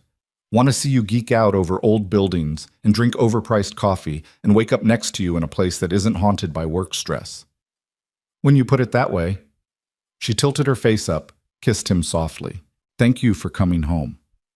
"Thank you for being home to come back too." They left for Vermont early Saturday morning, Lena driving her BMW because Ryan's entire body was sore from 5 days on the motorcycle. The drive took 4 hours through mountains dressed in late autumn browns and grays, the landscape beautiful in its starkness. They talked the whole way, easy conversation punctuated by comfortable silence, the kind of rhythm that only came from genuinely knowing someone. The bed and breakfast was exactly as advertised, a restored 1890s farmhouse with exposed beams and a fireplace big enough to stand in and views that made Lena actually gasp when they walked into their room. "This is perfect," Ryan said, wrapping his arms around her from behind as they looked out at the mountains. "I might have over-prepared." "You definitely over-prepared. It's one of my favorite things about you." They spent the weekend exploring Stowe, walking the architecture tour while Lena explained design principles and historical context with the kind of passion Ryan recognized from her rare moments talking about buildings instead of manufacturing. She lit up discussing load-bearing walls and roof lines and the way old churches use light to create reverence, and Ryan fell a little more in love with her seeing this version, the woman she might have been if inheritance hadn't determined her path. "Do you regret it?" he asked Sunday morning over breakfast at the place she'd researched. "Not becoming an architect?" Lena considered the question seriously, fork paused over perfectly cooked eggs. "I regret not having the choice, but I don't know if I regret the outcome. I'm good at running Marlowe Manufacturing. I've built something meaningful, employed thousands of people, carried on my grandfather's legacy with innovation he never could have imagined." She met his eyes. "But yeah, sometimes I wonder what I would have designed if given the chance." "It's not too late. You could take classes, do it as a hobby." "Maybe." She smiled. "Add it to the list of things I'm learning to make space for, right after therapy, delegating at work, and actually having a life outside the office." Ambitious list. "I'm an ambitious person. I'm just learning to aim that ambition at being human instead of just being successful." They drove home Sunday evening, both quieter, holding hands across the center console. The weekend had been exactly what they needed, space away from normal life to just exist as a couple without the weight of work or expectations or anything except being together. As they pulled into the city limits, Lena squeezed his hand. 2 more weeks until you start at Marlowe," she said. 2 weeks? You ready for me to turn your company culture upside down?" Terrified and excited in equal measure, she glanced at him. "Promise me something? Anything. When you start, when you're creating programs and challenging policies and doing the work I hired you for, don't hold back because of us. Don't soften your recommendations or avoid conflict because you're worried about our relationship." That's going to make things complicated. I know, but it's necessary. I need you to be the director of wellness who fights for my employees, even when that puts you at odds with me as CEO. Her voice was firm. We'll figure out how to navigate the conflicts as they come, but the work matters more than our comfort. Ryan lifted her hand, kissed her knuckles. You're kind of amazing, you know that? I'm learning. We both are. And they were. Learning to love each other and themselves, learning to build something that honored both their partnership and their independence, learning that healing wasn't linear or simple, but absolutely worth the work. 2 weeks later, Ryan walked into Marlowe Manufacturing as Director of Employee Wellness, ready to fight for the humanity of every person who worked there. Ready to challenge the woman he loved to build something better. Ready to prove that transformation was possible when you were brave enough to choose it. Ryan's first day back at Marlowe Manufacturing started with resistance he should have anticipated but somehow hadn't fully prepared for.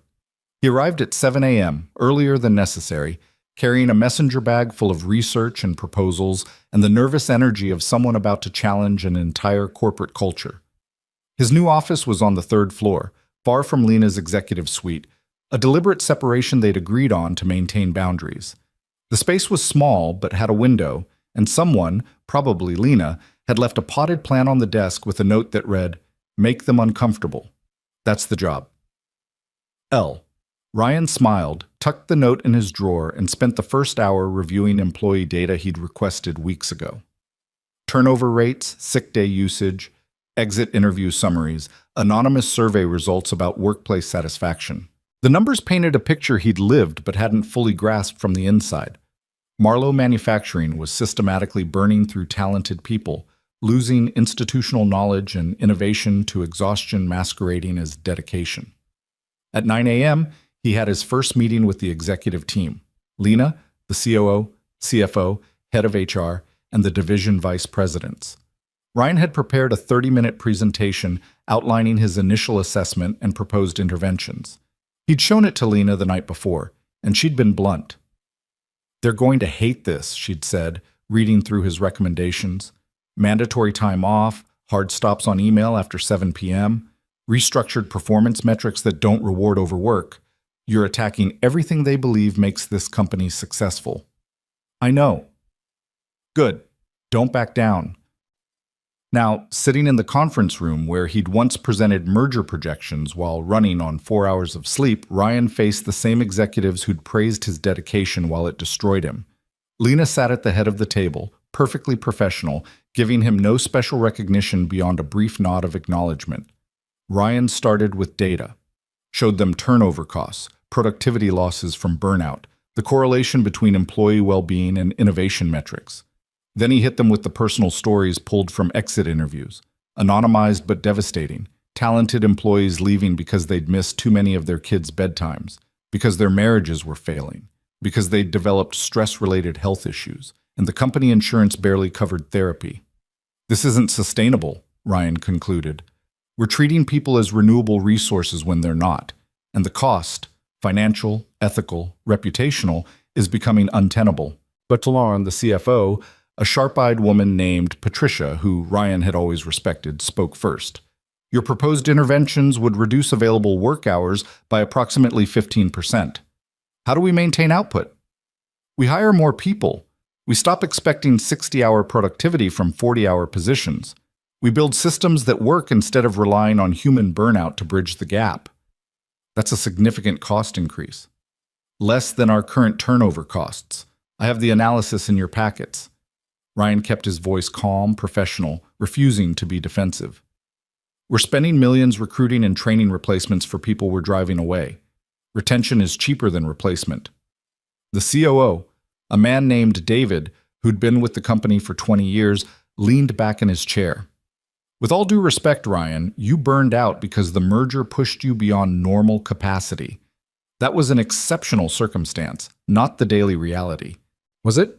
Ryan pulled up another slide, this one showing aggregate hours worked across departments over the past 2 years.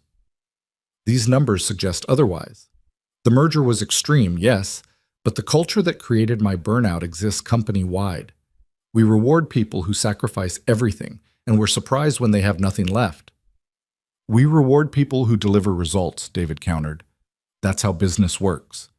It's how our business currently works. I'm proposing we change that. The tension in the room was palpable. Ryan could feel the resistance, the executives exchanging glances that said this idealistic newcomer didn't understand reality. He glanced at Lena, saw her watching him with an unreadable expression, and drew strength from knowing she'd told him not to back down. I understand this challenges fundamental assumptions, Ryan continued, but I'm asking you to consider the possibility that we've normalized dysfunction, that the way we've always done things is actually breaking people, and we have the power and the resources to do better. Lena spoke for the first time, her voice carrying that CEO authority that made everyone straighten slightly. Ryan's recommendations align with research across multiple industries. Companies that prioritize employee well-being see measurable improvements in productivity, innovation, and profitability. This isn't charity, it's strategic investment. You're backing this? Patricia asked, surprise evident. I created this position because I recognized we were failing our people. Ryan's job is to show us how to do better, even when it's uncomfortable. Lena met Ryan's eyes briefly, a flash of support, then returned to executive mode. I expect all of you to seriously consider these proposals. We'll reconvene next week with feedback and questions. The meeting ended with polite tension, executives filing out with Ryan's proposals, and various expressions of skepticism. When the room cleared except for him and Lena, she closed the door. That was brutal, she said. I expected brutal. I didn't expect David to be quite so hostile. He's been here 20 years doing things one way. You're telling him that way is wrong. That's threatening. Lena crossed to where he stood by the window. But you held your ground. I'm proud of you. Even though they all hate me now? They don't hate you. They're uncomfortable, which means you're doing exactly what I hired you to do. She smiled. Welcome back to Marlowe Manufacturing. Feels different from this side. It should. You're not here to produce anymore. You're here to protect the people who do. She glanced at the closed door, then quickly squeezed his hand. Dinner tonight? My place? We can debrief properly. Perfect. She left first, maintaining their professional separation, and Ryan spent the rest of the day meeting with HR to review current policies and meeting with employee resource groups to hear firsthand about workplace challenges. By 5 p.m., his brain was full and his determination was ironclad. The resistance didn't matter. The discomfort didn't matter.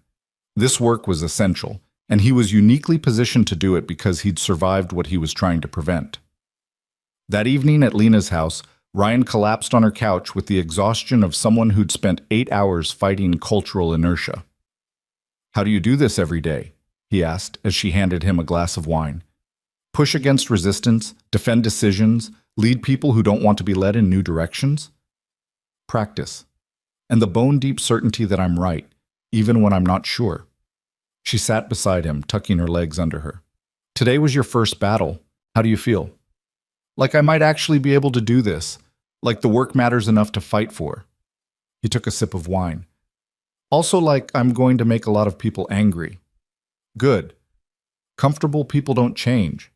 Angry people might. Lena studied him. You know what impressed me most about your presentation? What? You didn't soften anything for me. You presented the same brutal assessment you'd give any CEO, including the implicit criticism of my leadership for allowing this culture to develop. That took guts. You told me not to hold back. I did. But there's a difference between intellectually agreeing to be challenged and actually sitting in a room while your boyfriend tells your executive team that your company is breaking people. She smiled. I didn't love it, but I respected it. Ryan set down his wine, turned to face her fully. Can we do this? Actually maintain the separation between professional and personal? Because today was easy compared to what's coming. When I start implementing changes and people push back and some of that pushback goes through you, we'll handle it. Lena's voice was firm. We knew this would be complicated. We chose it anyway because the work matters more than our comfort. That hasn't changed. What if I recommend something you fundamentally disagree with? Then we'll argue about it professionally at work, and we'll process it personally at home. We'll keep the context separate. She took his hand. Ryan, I trust you to do this job with integrity. That means sometimes you'll make recommendations I don't like. That's not a relationship problem. That's you doing exactly what I need you to do. He believed her mostly, but he also knew that theory and practice were different animals, and they were about to test whether their relationship could survive professional conflict. Over the next 3 months, Ryan implemented changes systematically and met resistance at every turn. He instituted a policy requiring managers to justify any meeting scheduled before 8 a.m. or after 6 p.m., and productivity-obsessed executives complained that he was micromanaging their schedules. He created mandatory mental health days that didn't count against sick leave, and the CFO argued it was fiscally irresponsible. He restructured performance reviews to remove metrics that rewarded overwork, and half the senior managers protested that he was coddling employees. Through it all, Lena backed him publicly, while privately admitting the changes made her deeply uncomfortable. I spent my entire career believing that extraordinary results required extraordinary sacrifice, she told him one night in late March, 3 months into his tenure. You're asking me to believe that's wrong, that we can achieve the same results while treating people humanely. That's a fundamental identity shift. I know. I'm asking you to trust data over instinct. I'm trying. But every time someone misses a deadline because they actually used their mental health day, my first instinct is to see it as a failure of your system rather than a success. Ryan understood. He was fighting muscle memory built over decades, corporate culture so entrenched it felt like gravity. But the data was starting to shift in his favor. Turnover had dropped 12% in his first quarter. Sick day usage had decreased. Counterintuitively, employees were healthier when allowed to actually rest. Anonymous satisfaction surveys showed measurable improvements in morale, work-life balance, and feeling valued by the company. The breakthrough came in April during a particularly contentious board meeting that Ryan wasn't supposed to know about, but Lena told him about anyway because they'd promised each other honesty. Richard Moss asked if your position was really necessary or if I'd created it as some kind of vanity project, Lena said that evening, anger barely contained beneath her professional veneer. He implied that the changes you're implementing are hurting productivity and that we should cut our losses. What did you say? I showed him the retention data, the productivity metrics that prove we're actually getting more done with fewer people burning out, the client satisfaction scores that have improved because our employees aren't exhausted. She paced her living room, energy coiled tight. Then I told him that if he wanted to question my strategic decisions, he could do it openly instead of hiding behind concern about a single position. Lena, I'm not finished. She whirled to face him.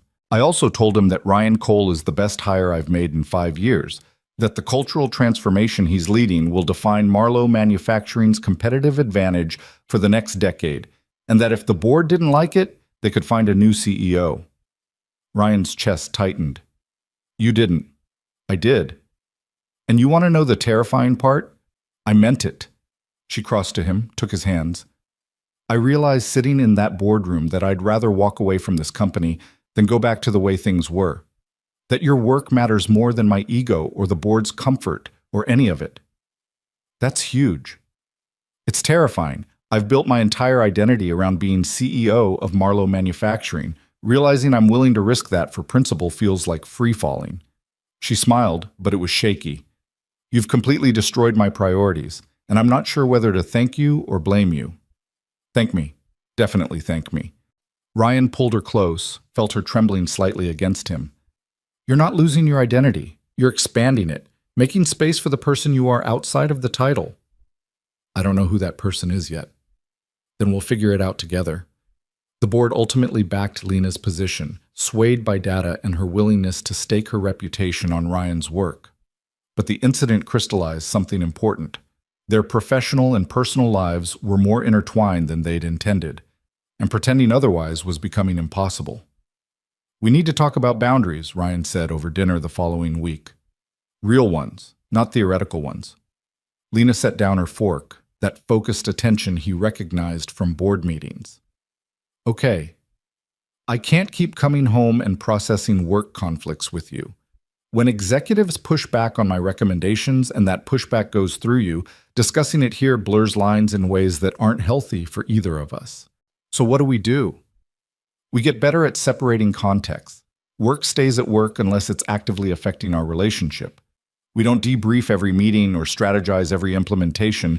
We trust each other to handle our professional responsibilities independently. He met her eyes. And we make space for this, for us, to be about more than Marlowe manufacturing. Lena was quiet for a long moment, processing. That's going to be hard for me. Work is where I feel competent. Talking about it feels safe. I know, but safe isn't always healthy. Ryan softened his voice. You're in therapy to learn how to have an identity outside of CEO. I can't enable avoiding that work by making our relationship another extension of the office. She nodded slowly. You're right. I hate that you're right, but you are. They implemented new boundaries. No work talk after 8 p.m.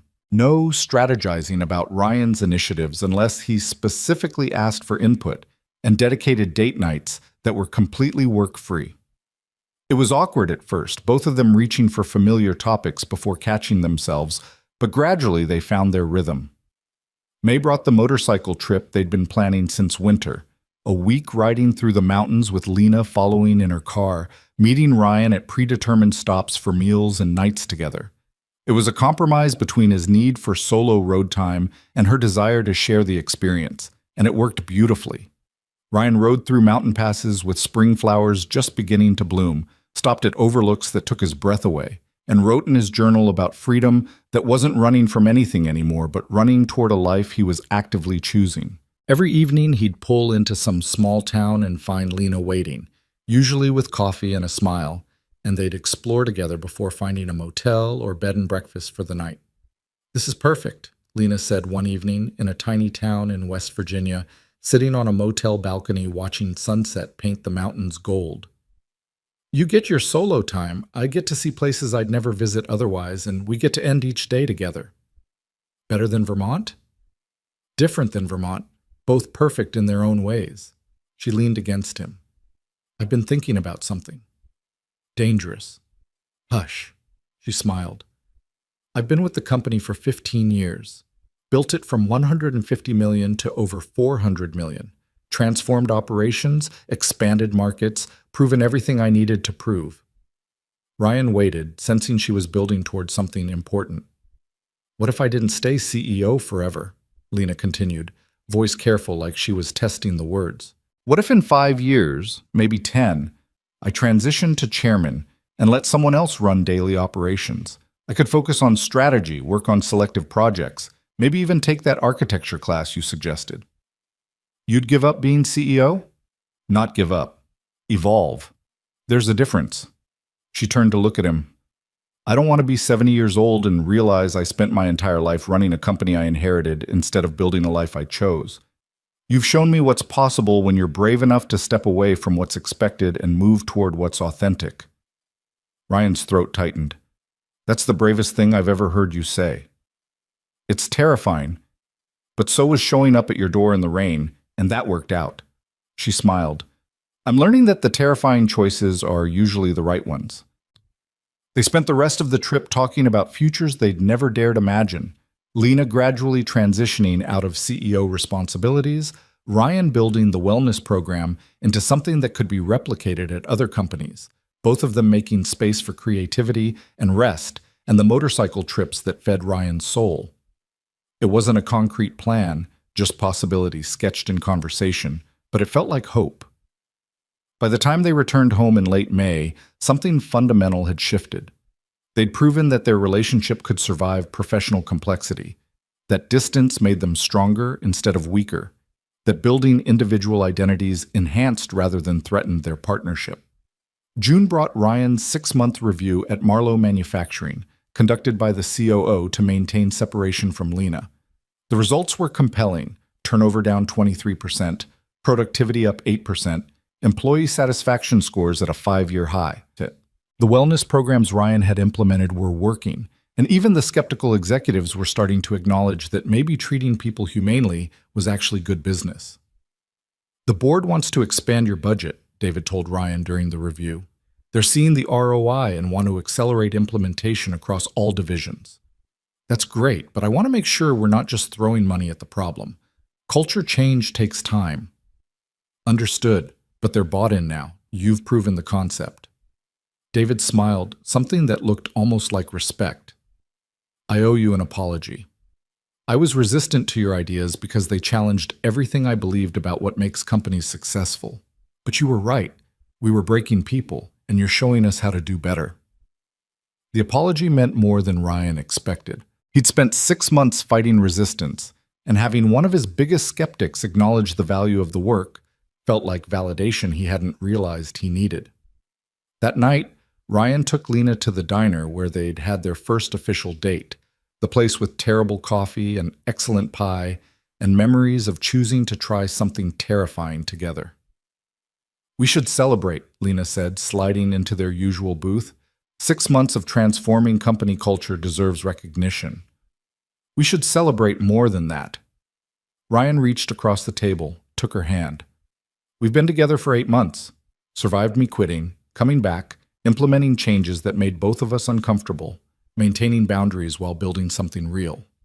That's worth celebrating too. It is. Lena squeezed his hand. I keep waiting for the other shoe to drop, for this to get too complicated or too hard or too messy. And it's definitely complicated and hard and messy. But it's also the best thing in my life. She smiled. You're the best thing in my life. Ryan felt his heart expand. You're the best thing in mine, though the motorcycle is a close second. I'll accept second place to a vintage Triumph. She paused, then said carefully, I've been thinking about moving. Moving where? Not far, but my house feels like a museum to my grandfather's legacy. I want something that's mine, smaller, cozier, with a better garage for your bike and maybe space for an architecture studio. She met his eyes. And eventually, if things keep going the way they're going, maybe space for you. Ryan's breath caught. You want me to move in? Not tomorrow, but someday, when we're ready, yes. I want to build a life with you that's about our choices instead of inherited obligations. She looked nervous, vulnerable in a way she rarely allowed. Is that too much too fast? No, it's perfect. He brought her hand to his lips, kissed her knuckles. It's absolutely perfect. They spent the rest of dinner planning hypothetical futures, the house Lena might buy, the architecture classes she might take, the road trips they'd take on the Triumph once Ryan felt confident enough to bring a passenger, the novel he was still writing that might actually get finished now that he'd stopped sabotaging himself with overwork. It was all possibility and hope, nothing concrete, but it felt like building something solid anyway. Summer settled over the city, and Ryan found his rhythm at Marlowe Manufacturing. The work was challenging but sustainable, pushing against cultural inertia while seeing measurable change. He'd built a team of 3 people reporting to him, all passionate about employee well-being, and together they were creating programs that were actually making a difference. Lena, true to her commitment, was delegating more. She'd promoted 2 vice presidents to handle day-to-day operations she used to micromanage, carved out time for the architecture class she'd enrolled in, and was actively working with succession planning to identify potential future CEOs. The transformation was gradual but real, and Ryan watched her slowly become more human and less machine. In August, they took another motorcycle trip, this one longer, 2 weeks through the Southwest, covering over 3,000 miles. Lena rode behind him for part of it, her arms wrapped around his waist, both of them learning to trust each other and the machine carrying them through desert landscapes that felt like another planet. I get it now, Lena shouted over the engine noise as they cruised through New Mexico, red rocks rising on either side. Why you love this? Yeah? It's the only time my brain shuts up completely. I'm not planning or analyzing or controlling. I'm just here. Ryan smiled, knowing exactly what she meant. The road had taught him that presence was its own form of freedom, that you didn't need a destination to find meaning in the journey. They stopped in a small town that night, found a motel with a pool that had seen better decades, and swam under stars so bright they looked fake. Lena floated on her back, hair spreading around her like ink, and said something that made Ryan's heart stop. I love you. I don't think I've said that explicitly, but I do. I love you in ways that terrify me, and ways that make me feel more human than I've felt in years. Ryan swam to her, took her hands, kept them both floating. I love you too. Have loved you for longer than I admitted, even to myself. What do we do with that? We keep choosing it. Every day. Even when it's hard. Especially when it's hard. We keep choosing each other and ourselves and the life we're building together. He pulled her close, treading water for both of them. We keep being brave enough to want something real instead of something perfect. Lena kissed him, tasting like chlorine and hope, and whispered against his lips, I choose this. I choose us. They made love that night in a motel room that smelled like desert and dust, and it felt like sealing a promise they'd been building toward since the night she showed up on his doorstep in the rain. Not a promise of perfection or ease, but a promise of showing up, being honest, doing the work of loving each other and themselves in equal measure. September brought Lena's 42nd birthday, and Ryan planned a surprise that required calling in favors and careful coordination. He contacted her therapist, her assistant, and her closest board member to clear her schedule for a long weekend, then drove her to a small town 4 hours north where a renowned architect was teaching a weekend intensive workshop. What is this? Lena asked as they pulled up to the community college hosting the class. Your birthday present. 3 days learning architecture from someone whose work you've admired for years. No phones, no work. Just you exploring the thing you gave up for inheritance. Her eyes filled with tears. Ryan, you've spent your whole life being what everyone else needed. This weekend, be what you need. I'll be here when you're done. Lena threw herself at him, kissing him hard enough to bruise, then pulled back with a smile that transformed her entire face. Thank you. For seeing me. For this. For everything. Ryan spent the weekend writing in coffee shops while Lena discovered that architectural passion didn't die just because you suppressed it for decades. She came back each evening exhausted and exhilarated, showing him sketches and talking about design principles with the kind of joy he usually only saw when she forgot to be CEO. I'm actually good at this, she said Sunday night, almost surprised. Not just competent, but good. Creative and innovative and, of course you are. You're brilliant at everything you actually care about. I forgot I could care about things outside of Marlowe Manufacturing. She looked at her sketches, then at Ryan. I'm going to keep taking classes, not to become an architect professionally, but just to have something that's mine. Is that okay?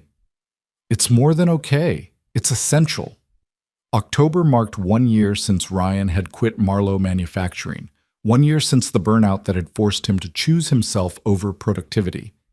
He was standing in his office, still small but now decorated with employee thank you notes and photos from wellness events, when Lena appeared in his doorway. Do you have a minute? She asked, professional even though they'd woken up in her bed that morning. For you, always. She closed the door, dropped the professional mask, and smiled. I bought a house. You what? Bought a house.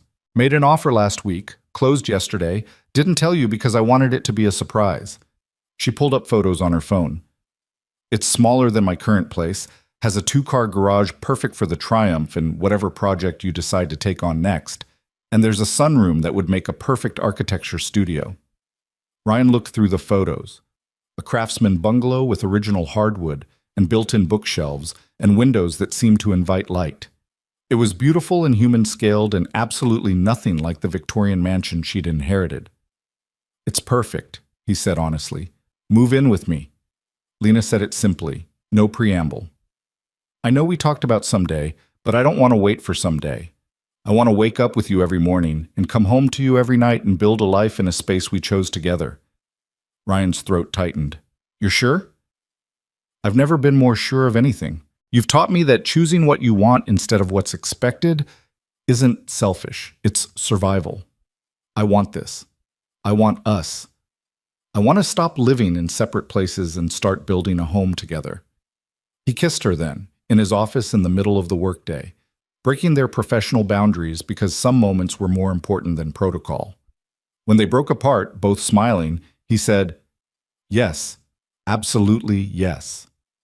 They moved in together in November, combining his second-hand furniture with her expensive pieces and creating something eclectic and comfortable in theirs.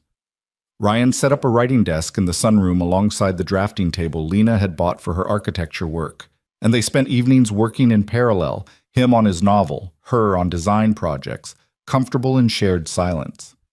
December brought the company holiday party, The first one Ryan attended as both Director of Wellness and Lena's partner. They'd been careful about public displays at work, maintaining professional distance. But the party felt different, festive and social enough that boundaries could relax slightly. Ryan was talking with some of his wellness team when David approached, looking slightly uncomfortable. "Can I have a word?" the COO asked. They stepped aside and David said, "I want to thank you for everything you've done this year. The cultural transformation, the programs, the way you've pushed all of us to think differently about how we treat people. Just doing my job. It's more than that. You could have implemented surface-level changes and called it success. Instead, you fought for fundamental transformation even when it made you unpopular." David smiled. "The company is better because of you. We're all better because of you." The acknowledgement hit harder than Ryan expected. "Thank you. That means a lot." "There's something else." David glanced around, then lowered his voice. "Lena told the board she wants to transition out of CEO within 5 years. She's proposing a gradual succession plan where she moves to chairman and focuses on strategic oversight." Ryan kept his expression neutral, even though his heart was pounding. "I didn't know she'd formalize that." "She presented it last week. The board is supportive. She's built this company into something remarkable. And the fact that she's planning succession instead of clinging to power is actually increasing confidence in long-term stability." David met Ryan's eyes. "I wanted you to know, because it's clear you're part of why she feels capable of making that choice. You've given her permission to be more than just CEO." "She's given herself that permission. I just supported the decision.